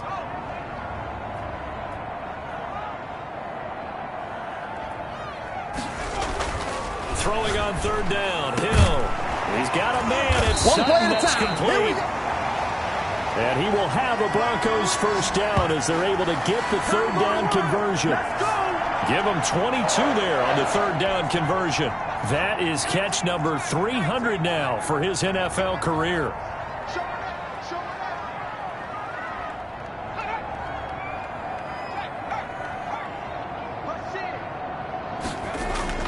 From the midfield stripe, they'll look to throw. And that is incomplete. He couldn't hold on through the contact. Brings up second down. So now 2nd and 10 after the incompletion on first down.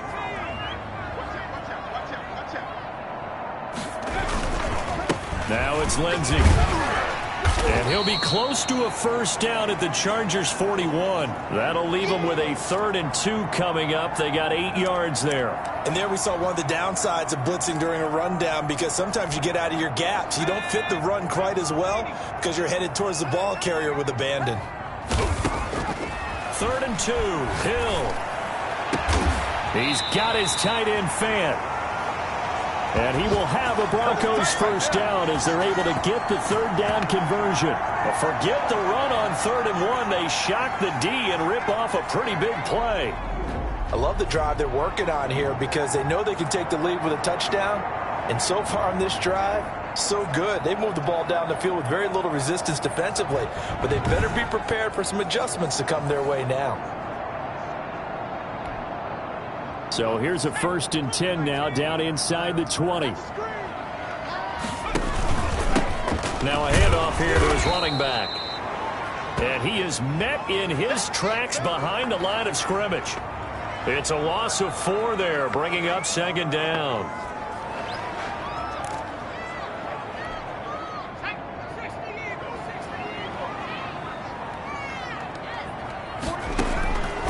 Operating from the gun, Hill, and that is incomplete here. That time he was looking for Jerry Jeudy, and it's 3rd down. And those two just haven't been in sync thus far. They've done a nice job against him, but still, with his talent, you would expect them to have more completions to him in this game.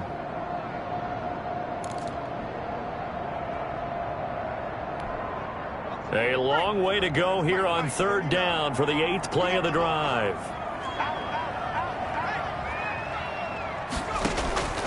From the gun, Hill. But when this ball's tipped and intercepted, Jalen Thompson picks it. And he's going to return it to the 21-yard line.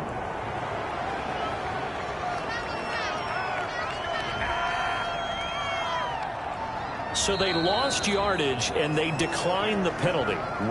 There's no logical reasoning to do that. I'm trying to go through this little Rolodex in this small brain of mine, and I'm coming up with nothing, partner. I've got zip on that one. Take the yardage, right? Take the penalty. I don't get it. I don't get it either. He's going to loft this one deep left sideline. And that is incomplete. Took a shot there on 1st down, but he couldn't reel it in.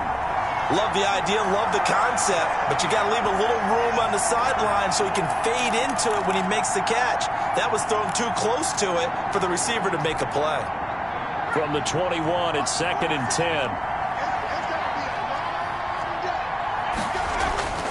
To throw again.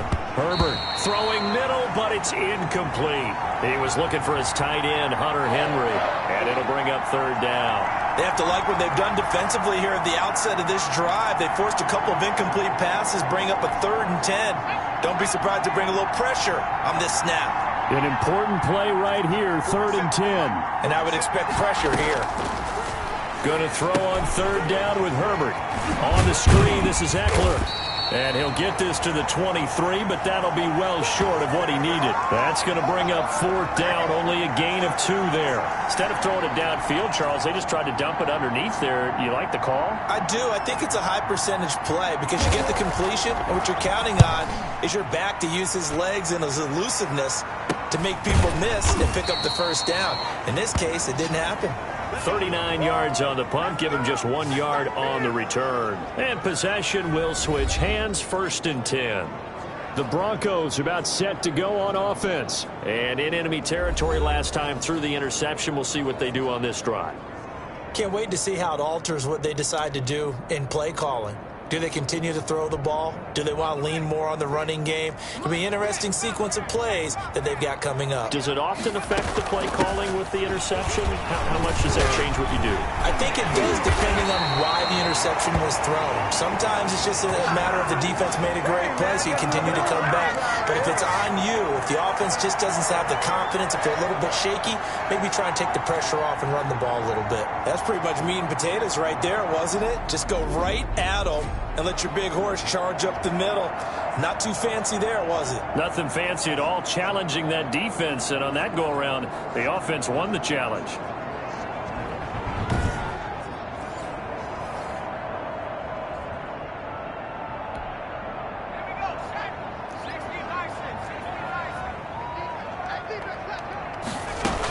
On 1st down, it's Franklin. Credit him with a 1-yard gain there to make it 2nd and 9. Well, sometimes you just have to give credit to the defense. Great job there at the point of attack, holding up. They won their battles at the line of scrimmage, left him no space to try and run. A really nice job swarming to the ball carrier. Oh, nearly picked. And maybe lucky there. This guy doesn't drop many defensively. 3rd down.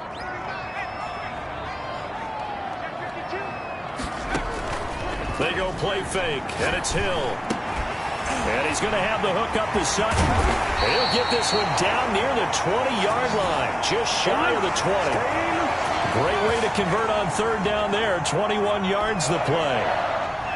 With the kind of game he's had so far, you had to know that on third down that they would be looking his way, and they did, for big yardage and a first down. I think the defense fell asleep at the switch on that one. I would have doubled him, tripled him, anything to keep the ball out of his hands. 5 yards on the catch there, brings up second down. Obviously, this has not been a banner game throwing the football. So what you got to do, you got to kind of down focus, don't you think? Find the tight end, take some easier completions. Yeah, interception last drive. There he hits the reliable target. On second down now, it's Franklin. It'll be a pickup of a couple, and it leaves him with a 3rd and 3. This is what happens sometimes when you abandon the running game. It's hard to get back to it because once guys get out of that mentality of firing out and hitting people, hard to get them started again occasionally.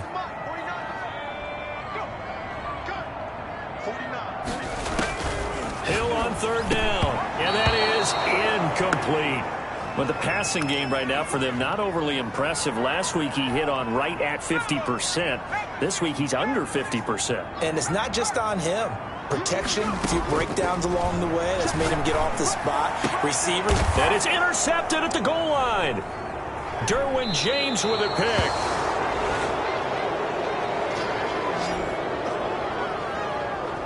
Boy, so another interception, CD, and it feels like he's starting to unravel a little bit. And as you would expect, still a work in progress here in his second season. He has to start ironing out some of these mistakes, though, because now his head coach, his offensive coaches, they have to evaluate whether you keep playing him and let him work through it, or you start thinking about going to his backup. Here's Herbert now on second down. This complete to Henry over the middle. And they're going to get this beyond the 40 before he's taken down. That one good for 20 on the catch and run.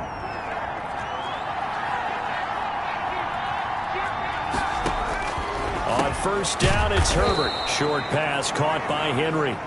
They'll contain him to just 4. Second down. One thing you're hoping for when you run drag routes, you're able to hit a receiver in stride, and he can pick up a lot of yardage after the catch. But in this situation, the defense was effective, able to stop him before he could get a good head of steam going. 4 yards on that last completion, so that sets up 2nd and 6. Herbert will give this one to Eckler. And no room that time, getting it to about the 46. Call it a gain of a yard, and it's going to bring up 3rd and 5.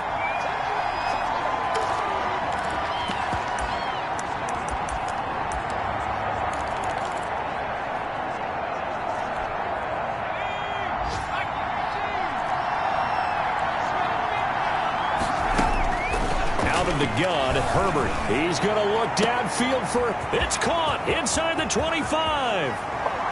Touchdown, L.A. Hunter Henry. His 3rd touchdown now on the year. And the Chargers find a way to stretch their lead. So on 3rd and medium, they dial up the pass, and it works to hit the end zone. And it's really not a surprise to me. That's a throwing down in the NFL because of how tough it is to run the football. But what offenses like to do is still show run formations to make them respect it and throw out of those. In this case, they took a nice shot at the end zone and made it pay off.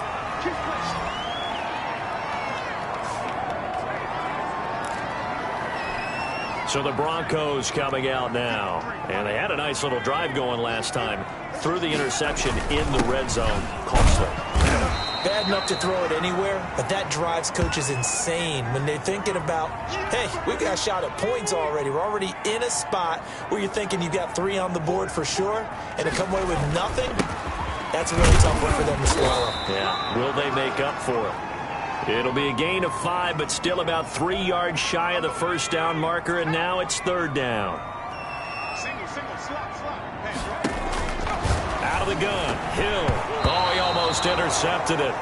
They're just forcing it into too many tough spots. That was almost a 4th pick of the game. And now 4th down. Now, the offense is not leaving the field. They're going to stay out and go for it on 4th and 3. And they are going for it. Here's Hill. Got a man complete. It's Hamler. And he'll be brought down with the first down and a late flag here, too. And he may get a few more tacked on for good measure. So they'll take the yardage and tack on 15 more for the face mask. Talk about a play that absolutely costs you in the end. Just trying to do your job, right? Trying to get him on the ground. Next thing you know, they'll march off another 15 against your squad. They give him 4 yards there. It'll be 2nd and 6. But really, that was no surprise there. They've been running it well all game. And I know goals change all the time, but any team will take that type of run each and every time. Play action. It's Hill. He'll get this one down near the 20-yard line, just shy of the 20. 22 yards there, a first down. And with that last play, he's now up over that 300-yard mark. And in today's NFL, it almost feels routine. And I hate that when you talk about a 300-yard passing game. To me, 300 yards still signifies excellence, and he's achieved that in this performance.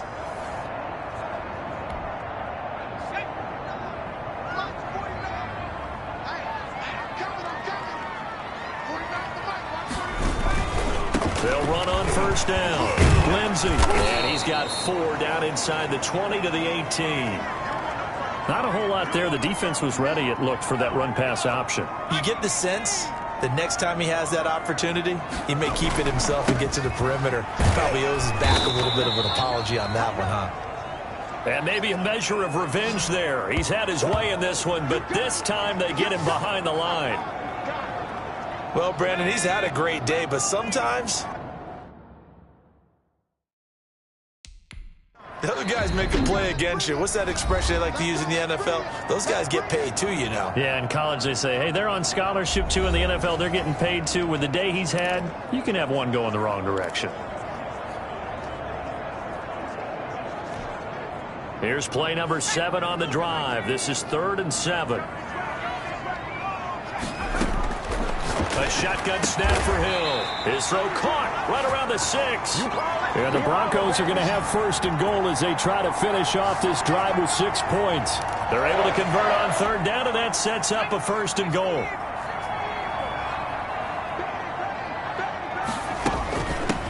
From the shotgun now, here's an inside give.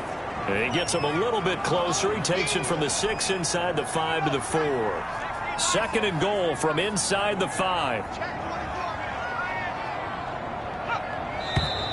And movement by one of the Broncos up front, and in comes the flag. That's going to set him back 5 yards. Things made a little more difficult after the false start as they try again on 2nd and goal. To throw is Hill. And a little floater there, but it'll wind up incomplete, falling to the ground. This has been a long drive. You got to figure a field goal would be a letdown. Can they convert now on 3rd and goal? Operating from the gun. Hill. And that is caught. Touchdown, Denver. Cortland Sutton with touchdown number 8 on the year. And the Broncos have cut it to within a score. A lot of people might call this backyard football. Sometimes just understanding who you've got out wide and who you're going to throw it to. Give him an opportunity to go up and make a play, even when contested. Looks like that one worked out pretty well. The trust factor in effect. And now they'll empty the backfield here as they elect to go for 2. From the gun, Hill toward the end zone, but that's going to wind up incomplete. Should have been picked. Probably doesn't matter on a 2-point conversion, but still, as a former DB, you want to grab that ball when you can, don't you? You certainly do, and don't say it, because I know you're thinking it. Don't say it. What am I thinking? You know I know what you're thinking. Well, if he'd had hands, he'd be playing on offense, right? That's true. You've said that before. And he'll decide to not bring this one out as their drive will begin at the 25. Justin Herbert leading this unit out for their next possession. He has been consistent, hasn't he? He played well in the first quarter, good second quarter, and now continuing that here in the third. And that's the word that they're always seeking from the guy taking the snaps, is consistency. Taking care of the ball, making sure it gets to the right people, no errors, right? Not turning it over, and just doing all the right things. That's leadership, and it inspires confidence in a team. Yeah, been a good leadership and a good distributor. 2nd and 6, just inside the 30. From the shotgun, here's Herbert. To the sideline, and it's caught, but boy, he's out of bounds. Now, they tried to get him into space coming out of the backfield, but it'll be 3rd down. It certainly didn't appear that that's where he wanted to go with the ball initially, so he tried to get something out of it by dumping it off to his running back unsuccessfully. And this is going to be incomplete. And that's a really good job there defensively. They went into this possession knowing that they needed to get a stop. They're in a tight ball game, and they got it done. Great work to force the 3 and out. Got the football right back for their offense. They've got to go to the sidelines feeling pretty good about themselves and encouraging their offensive mates to get some points. 39 yards on the punt, just 2 on the return. Philip Lindsay and the rest of the offense heading back out. He has a chance to hit that often elusive 200-yard mark on this drive. And most of the time during a game, people aren't keeping track of individual statistics. Are you sure? Well, a lot of the runners kind of know. But I'll guarantee you someone has sent word into the offensive line that he's got a chance to get over 200 on this drive. That should give them a little extra motivation because they love it when backs break that barrier. Absolutely. We'll see if he can do it. Following the pickup of 4, here's 2nd and 6. Another run by Lindsay. It's a 6-yard run, leaves him with about a foot or so here still to go to hit the marker with 3rd down coming up. I think we can safely say that those types of plays are the backbone of this offense. We know not every run's going to be a big hitter, but you know they'll take that type of result on each and every attempt.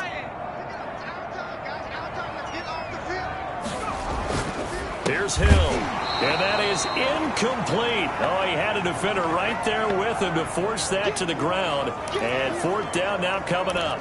That's an excellent job right there on 3rd down. Like any defense, you never want to let them get anything started, and that would have been a 1st down. Instead, you saw the contact on time, no penalty, and before this drive could get wings, it's 4th down. They're going for it. It's Hill under a heavy rush, and down he goes. Boy, a curious decision to go for it. Doesn't pan out, and the Chargers will get the football back in excellent field position. Well, that's one of those in-between spots where you like to rely on analytics. Did you like the decision to go for it? Frankly, I did because you know I'm an aggressive guy. But that the analytics and the old school go by your feel, that's got to marry up a little bit better because that one felt like an analytics call that someone didn't have confidence in. You know, normally this coach, I think he would have punted the ball. Yeah, calculated risk. It didn't work out. 2nd and 10. Here's Herbert once more. Right back for Allen. This time he finds him complete. And he takes it in for a Charger touchdown. Keenan Allen, his 2nd touchdown of the game, his 3rd on the year. And the Chargers are going to add on to their lead. In order to lead in a game, you're going to get plenty of contributors, but that's his 2nd touchdown catch of this game. He's one of the key guys in this one. And you better believe he'll be looking for the hat trick here as this one continues to go. Gano now following the touchdown here to kick it away. That'll be taken about a yard deep. And he returns this to the 22.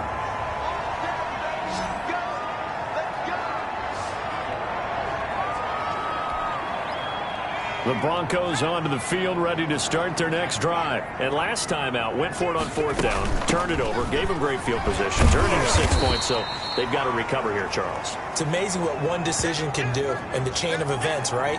The decision to go for it on 4th down. Caused all of that. It caused every bit of it, but it showed confidence. Hey, I've got confidence in you guys. Go pick it up for them. Didn't happen. Also showed confidence in the defense.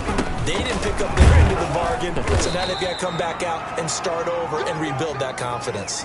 Still about 3 yards shy of a first as the 4-yard pickup brings it to 3rd down. Well, partner, they've been running it well the entire game, and the big guys up front, they're a huge reason why. And now they're reaping the benefits as they continue to open up big holes and gain nice yardage. And he'll be taken down, but not before they work it across midfield. Excellent play there on 3rd down. Give him 25 yards. He's such a good route runner. Shows it there on third down. Very proficient and a good pass. And you know what I've observed over the years in the NFL? The better a route runner you are, the more confidence your guy's going to have in you to go to you in important times because he can trust you being in the right spot, and they connected there and picked up a first down.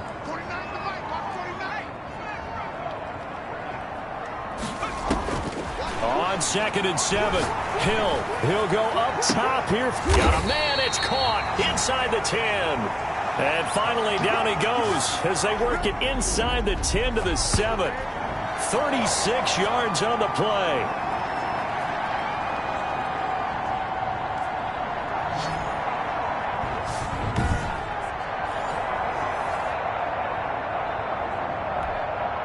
First and goal, and they got to be thinking a chance to get right back into this football game. And they're not going to get to the line to run another play. So we will switch ends as the third quarter has come to a close. We'll return with more after this. This is the NFL, and it's on EA Sports.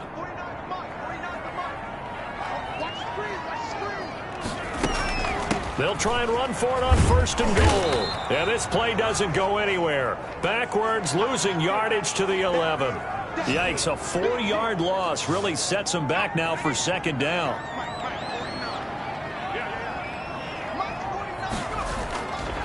Now it's Hill. And that one almost intercepted. Far too loose with the football here. Nearly a 4th pick. And it's third down. From the gun, here's Hill to the goal line, but it's incomplete. Quarterbacks work all the time on manipulating a defense with their eyes and their head movement. In this case, he just stared the receiver down. That allowed for excellent coverage, able to knock that one away.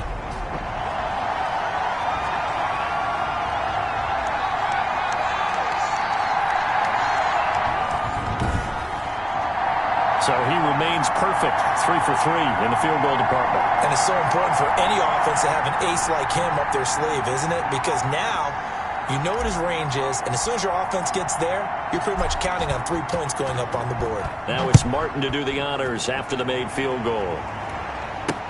Fielded a couple yards into the end zone. And tackled at the 21-yard line, so a net negative there of 4 yards.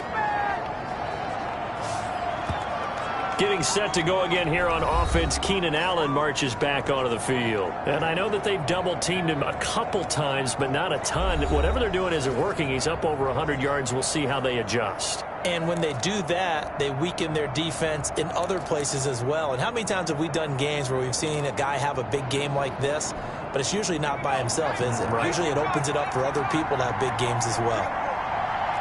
47 is the mic. 47. They started on the ground with Eckler. And he is met quickly in the backfield. Down he goes, folded like a lawn chair.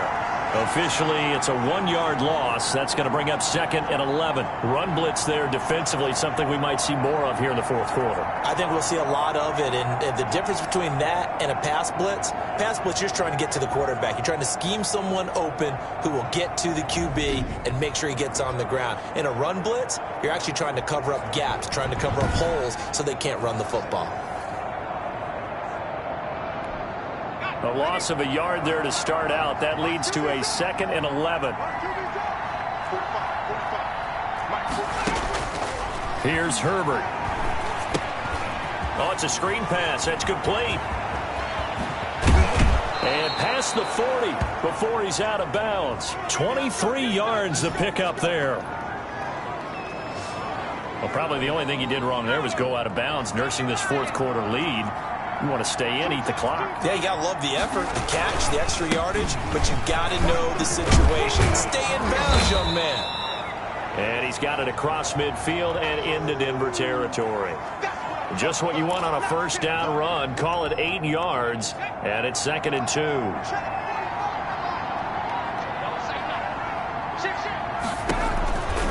Out of the gun, Eckler running it. And he is met at the line of scrimmage, and he goes down right there. He got maybe a half yard at most, but officially they'll be left with a 3rd and 2. It's Eckler again. And he's going to run into a brick wall right in the middle of the field, and I don't think he got there. Calling no gain that time, and they're going to be left looking up at a 4th and 1. As usual, the hallmark of a good run defense, linebackers making plays near the line of scrimmage. Absolutely nowhere to run there.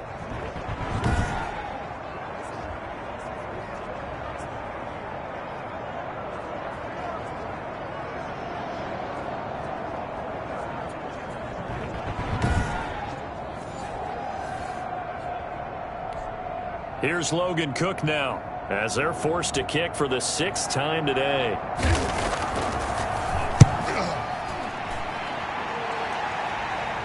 And it's out of bounds. Now we'll see what the side judge says. He says out at the 8-yard line. Let's go old school there. That's absolutely a great coffin corner punt. Someone's put some time in working on that, hasn't it? Seems like every year these guys get better and better. It's amazing how they can command that football through the air. Yeah, they used to actually practice with hula hoops where they place them and try and put them there. Now a lot of guys use barrels on the sidelines to try and put the football in one. 16 yards right off the bat and a 1st down. Now there's your leading receiver in the NFL in terms of yardage, putting on another clinic, well over 100 yards. Are we taking notes? We should be, right? Because I'm going to go back and watch this tape and really enjoy what I'm seeing. The route running, competing for the football, just breaking down a defense. And this will be incomplete. Physical play on the football there, and it's 2nd down. As his old brain remembers, when I see 5 wide receivers on the field as a defender, I know the ball's coming out hot. They expected it and got there and popped it free. And his pass is intercepted for the 4th time today. Picked off at the 38. And this return is going to be halted right around the 28-yard line.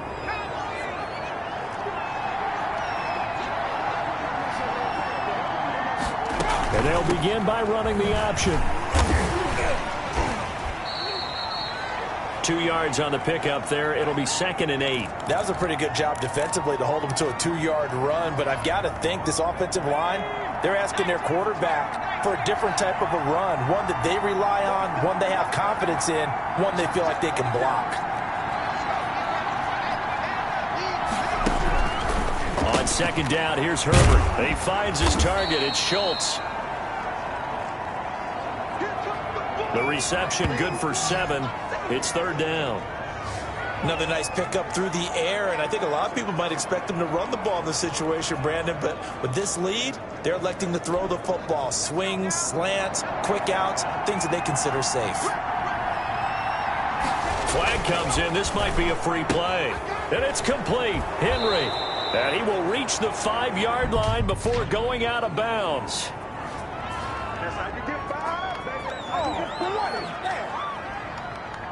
So offside's the call, and they understandably decline it. And this is why we're seeing more and more teams hiring that one coach to the staff that's in charge of all of these things. This one's minor. It's pretty easy to figure out. But all the game management stuff, trying to help out the head coach in his decision-making process. A line of scrimmage once again, the 5, as they get ready for 2nd and goal. Herbert back to the air. Now they go screen. It's complete. Nothing on the screen that time. Now it's 3rd down. So many screen passes are the result of excellent acting by everyone. But sometimes the guy who's getting the ball tips the play off. On the running back, because he's eager to get the... And this is caught. He's got it. Touchdown, L.A. Mike Williams there to make the grab. And the Chargers capitalize on the short field as they take it in for 6. It's been quite the game for him individually. A trio of touchdown catches now. So pick a route, any route. Whatever you want him to run, he's going to do it and do it well and end up in the end zone. This has really been fun to watch. He hits the big target for the 2-point try. Defenses hate those guys, especially around the goal line. It's hard to decide who you're going to put on him. Are you going to put a smaller corner on him? Are you going to put a safety who doesn't have maybe the same coverage skills? How about a linebacker? He may have the size, but he's not used to really covering in space. That's why the tight end gives you such a great advantage when you're throwing the football. And he'll be dropped at the 21-yard line, so bringing it out of the end zone proves not a good decision, loses him about 4 yards. Out comes this field general once more, leading his offense back onto the field. And that interception that ended their previous drive likely also ended any shot they had at victory. Yeah, long road back from here, no doubt about that one. But let's face it, if you're going to go out there and compete, you want to try and end on a strong note, don't you? Absolutely. It won't end in a victory like you said, but they can maybe take something positive out of this one. You cannot write these guys off just yet, not with a quarterback like that under center. You mean it actually crossed your mind with him running the team that you could actually maybe write this game off? Not yet. Not a chance. Not with him. We've seen it too many times. One play has him up past the 40 already, and another 1st and 10. Operating from the gun, Hill. He's got his big tight end, Fant. 3 yards the gain there, 2nd down. You got the big lead defensively. Willing to give him that underneath stuff, right? And this is why you work on your tackling. Tackle them after the catch, inbounds, keep the clock running. Just go ahead and bleed the game out that way. And that'll be incomplete. We do have a penalty flag down, however. Let's see what that's about.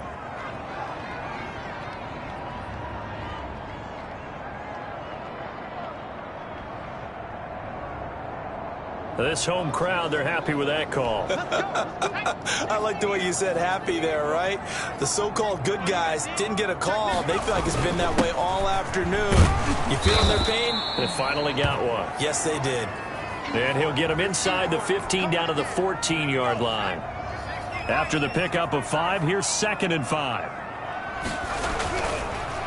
They'll try the draw, Lindsey. And he's able to work it here to the 8-yard line.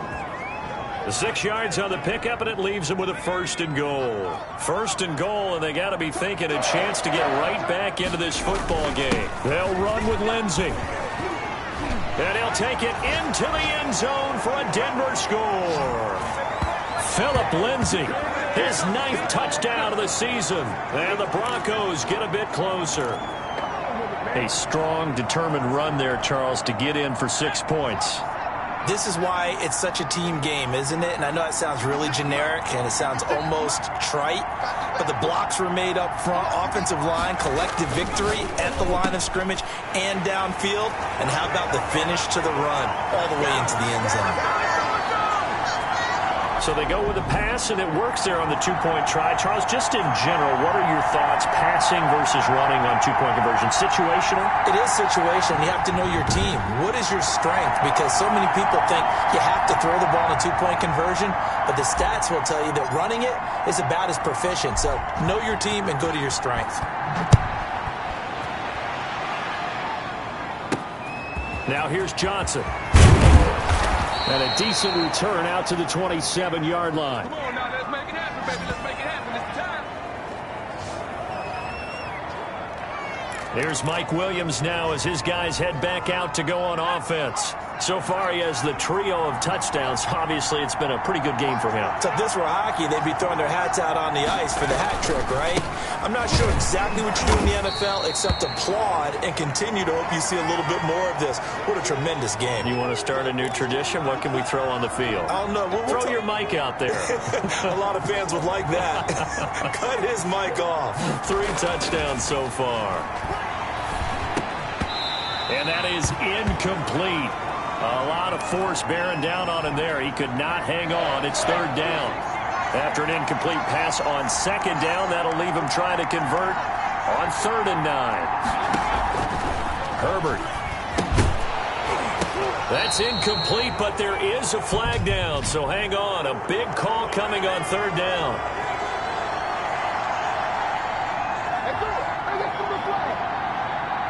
Maybe a frustration penalty there because he's picked them apart. They've tried their best to get to him and haven't done it successfully. A penalty as a result of that hit there. They run with Edwards. And this one's going to go the wrong way. Losing yardage back at the 42. They'll lose a yard there, and it's 2nd and 11. This offense has had a lot to like in this game. I don't know that last play, though, is going to make the highlight reel. It's not going to make the highlight reel, but it will be the focus of the film session that the team has to sit through. I've sat through those before. Never any fun. You're always excited about your good plays, And they actually fast forward through those. All right, that was good. All right, great. They get to the bad ones and really illuminate them. Not cool.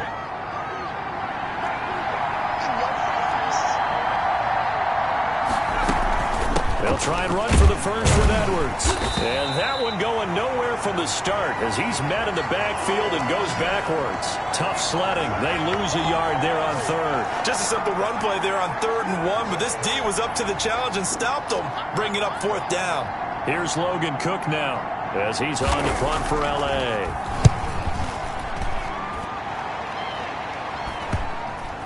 And there's a work of art right there. Out of bounds at the 2-yard line.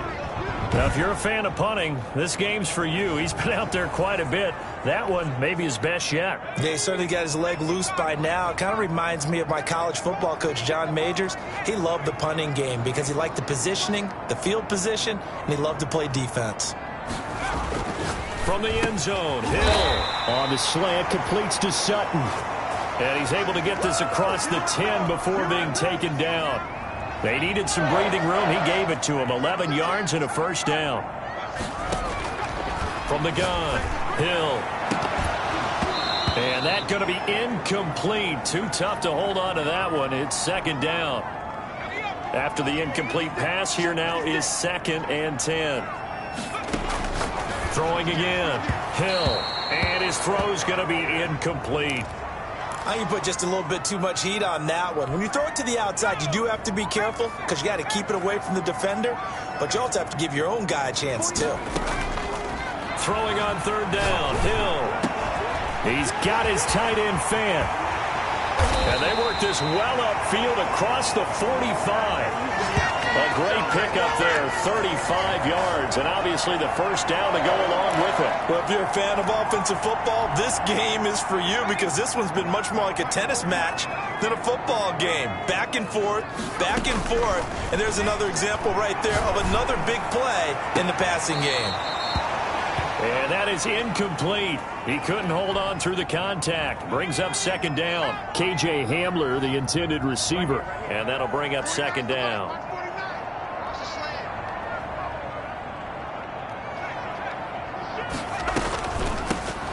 Shotgun now. Here's an inside give. He'll get 3 up to midfield. This has been an up and down, back and forth type of a game, hasn't it? Maybe this long drive could take a little bit of the wind out of their sails, kind of settle things down a little bit.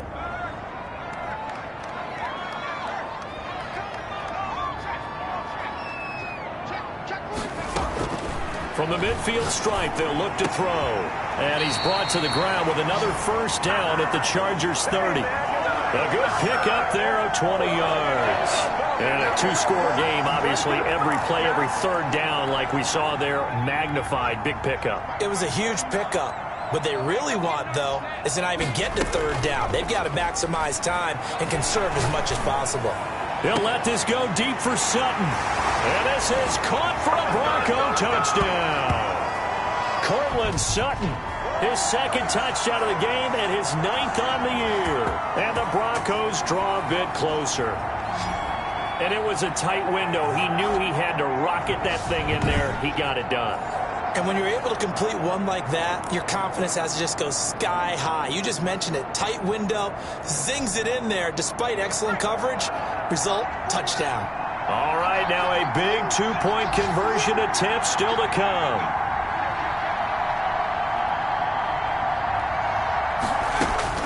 Operating for the gun, Hill. And this is caught. And they've got the lead here in the 4th. And, of course, on the 2-point try, had the option to run or pass. They pass it there, and it works. Felt pretty straightforward, didn't it? An open receiver, ball's put on him, 2 points for them.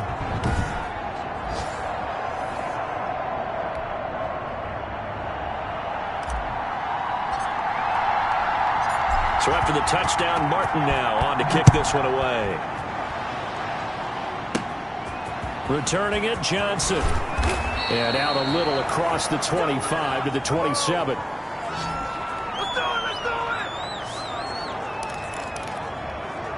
L.A. readies for its next possession. This game has really flipped on its head. 2 unanswered touchdowns by the other side, and now they take over here with just a very slim 1-score lead. And we've seen this how many times now? Teams get a big lead, they go into coast mode, and all of a sudden they're scrambling and battling for a win down the stretch.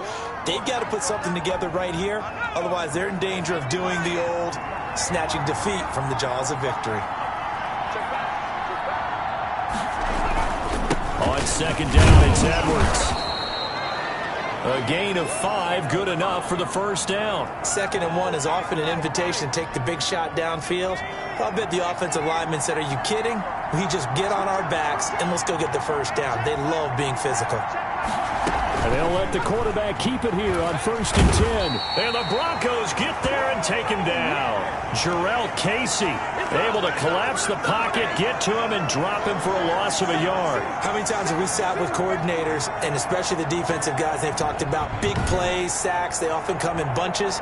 Well, it may not be a bunch here, but that is the 3rd sack of the game for them. And around the sack 3 or 4, I would think it starts to get in the quarterback's head a little bit.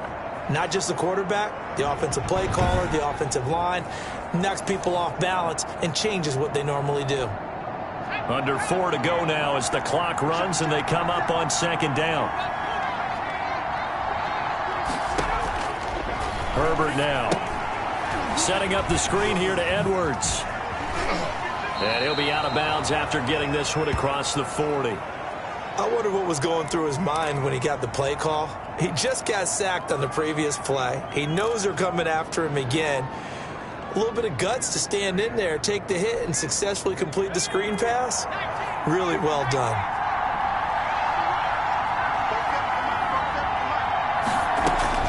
Going to throw on 3rd down with Herbert. And right side, Henry's got it.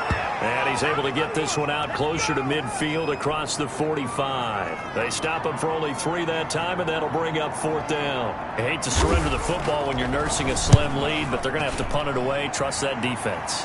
It's the right play at this stage of the game as well. You don't need to press it here because you do have that little bit of a cushion, and you count on your D to make it stand up. Denver's offense ready to go again. Their defense accomplished step 1 of the mission. They forced the punt. Now they'll look to erase that deficit and take a 4th quarter lead. Had a bit of a lane there, took advantage of it. Give them 7 there on the 1st down carry. Well, no matter how they phrase it, staying on schedule, staying ahead of the sticks, whatever you want to call it, 7 yards on 1st down, that fits the bill.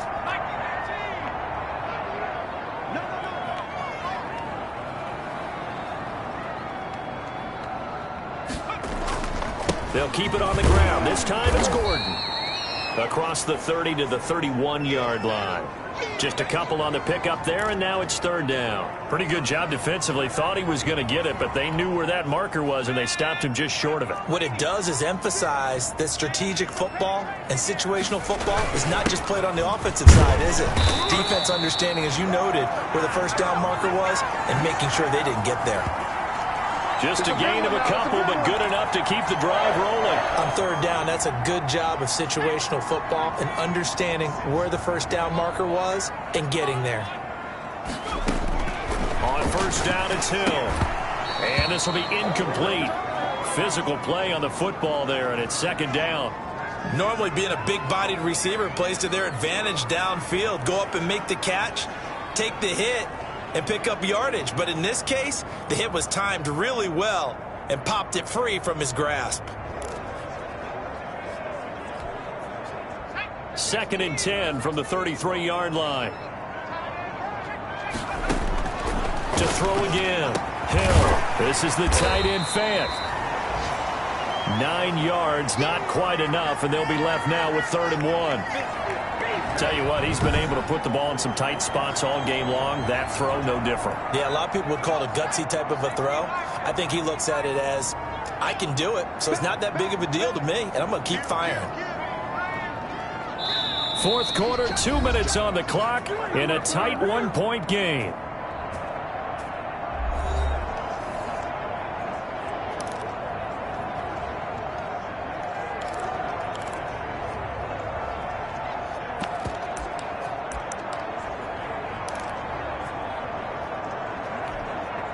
So it's Bronco football as we get you reset here. And let's see what they've come up with offensively after having time to talk it over. Open man is Gordon, complete. And he will have a Broncos first down as they're able to get the third down conversion. Instead of a 3rd and 1 run, they go pass, and they get 12 yards out of it. Partner, they're clearly saving those timeouts, but they still have to work with some urgency to put themselves in the right position.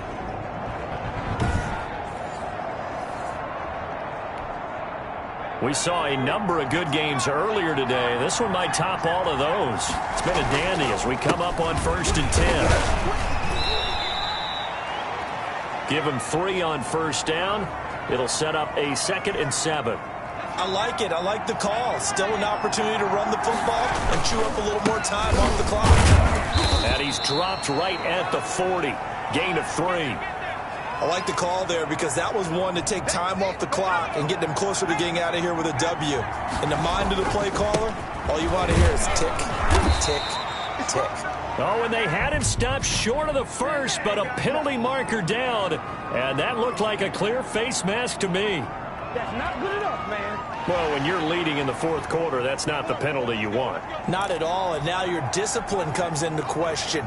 Having poise this stage of the game, you can't have those kind of plays. He'll look to throw. And he can't hang on to it. That would have sealed it. Instead, 2nd down. They've given up a few first downs on this drive, but getting the incompletion there, that should give them something to build on and maybe turn the tide. An incomplete pass on first down. That leads to a 2nd and 10. Now a carry for Lindsey. They'll get him to the ground at the 20 following a pickup of 4. The Chargers going to signal for the first of their timeouts. That'll leave them with 2 remaining. We'll be back after this. An extra cornerback now in the game for the Chargers here on 3rd. Hill. He's got a man. It's Sutton. That's complete. Now the Chargers will use the 2nd of their timeouts. That'll leave them with just 1 remaining in this 4th quarter of play. And the question now, how do they want to work the clock here on 1st and goal? A field goal would give them the late lead. Now it's Hill, and this is caught. Touchdown. And they've taken the lead here in the final minute. Wow, I know it's a never-say-never situation, but to me, that looks like that's the one that's going to finish them off. A score that puts them in front here late, but not. You got to rally your kick team, don't you, and say the last thing we need is a big return. And what happens is guys get overeager, get out of their lane because they're so excited they want to make the last tackle. You mess up, could come back at you a long way. And it is incomplete, so they can't convert for 2. And now the lead stays at 5. Tough there, good pass, hit the hands, he just couldn't bring it in. And every receiver's coach everywhere, seeing that play, focus, focus, focus. Watch it all the way in and tuck it away.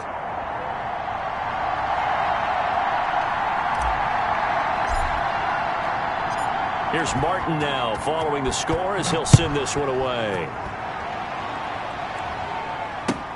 Here comes Johnson on the return. And they're going to start this drive in pretty good shape up past the 30.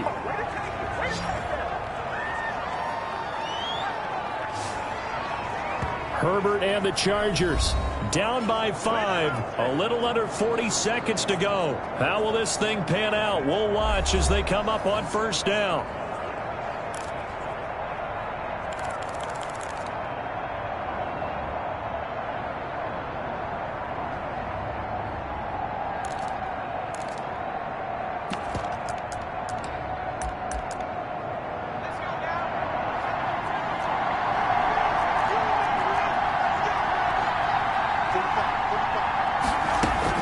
Herbert now to throw. Throw left side complete. It's Clark. And he slips up past the 45 before being tackled. Out of the gun, Herbert throwing the out route incomplete. That's Clark. Chargers going to use their 3rd and final timeout as it'll come with 15 seconds to play in the ball game. Back-to-back good plays have them on the move on first down. Back to throw. He's going to let it fly. And he's got it. It's caught for a touchdown. And they have taken the lead here in the final seconds. Might be seeing that one on the highlight shows tonight. The home run ball here in the fourth quarter to take the lead. There's nothing like being aggressive, preaching that to your team, and then following through. All the way through. Go ahead and throw one more up there. Why not? Been a great game, and we are not done yet. So they make the decision. They want a 3-point lead versus a 2-point lead, and they got it. Yeah, at this stage of the game, it seems like the exact right thing to do. Put a little pressure on your defense, but the biggest thing now is you're making the other team chase you. And the tackle going to be made right there at the 25-yard line.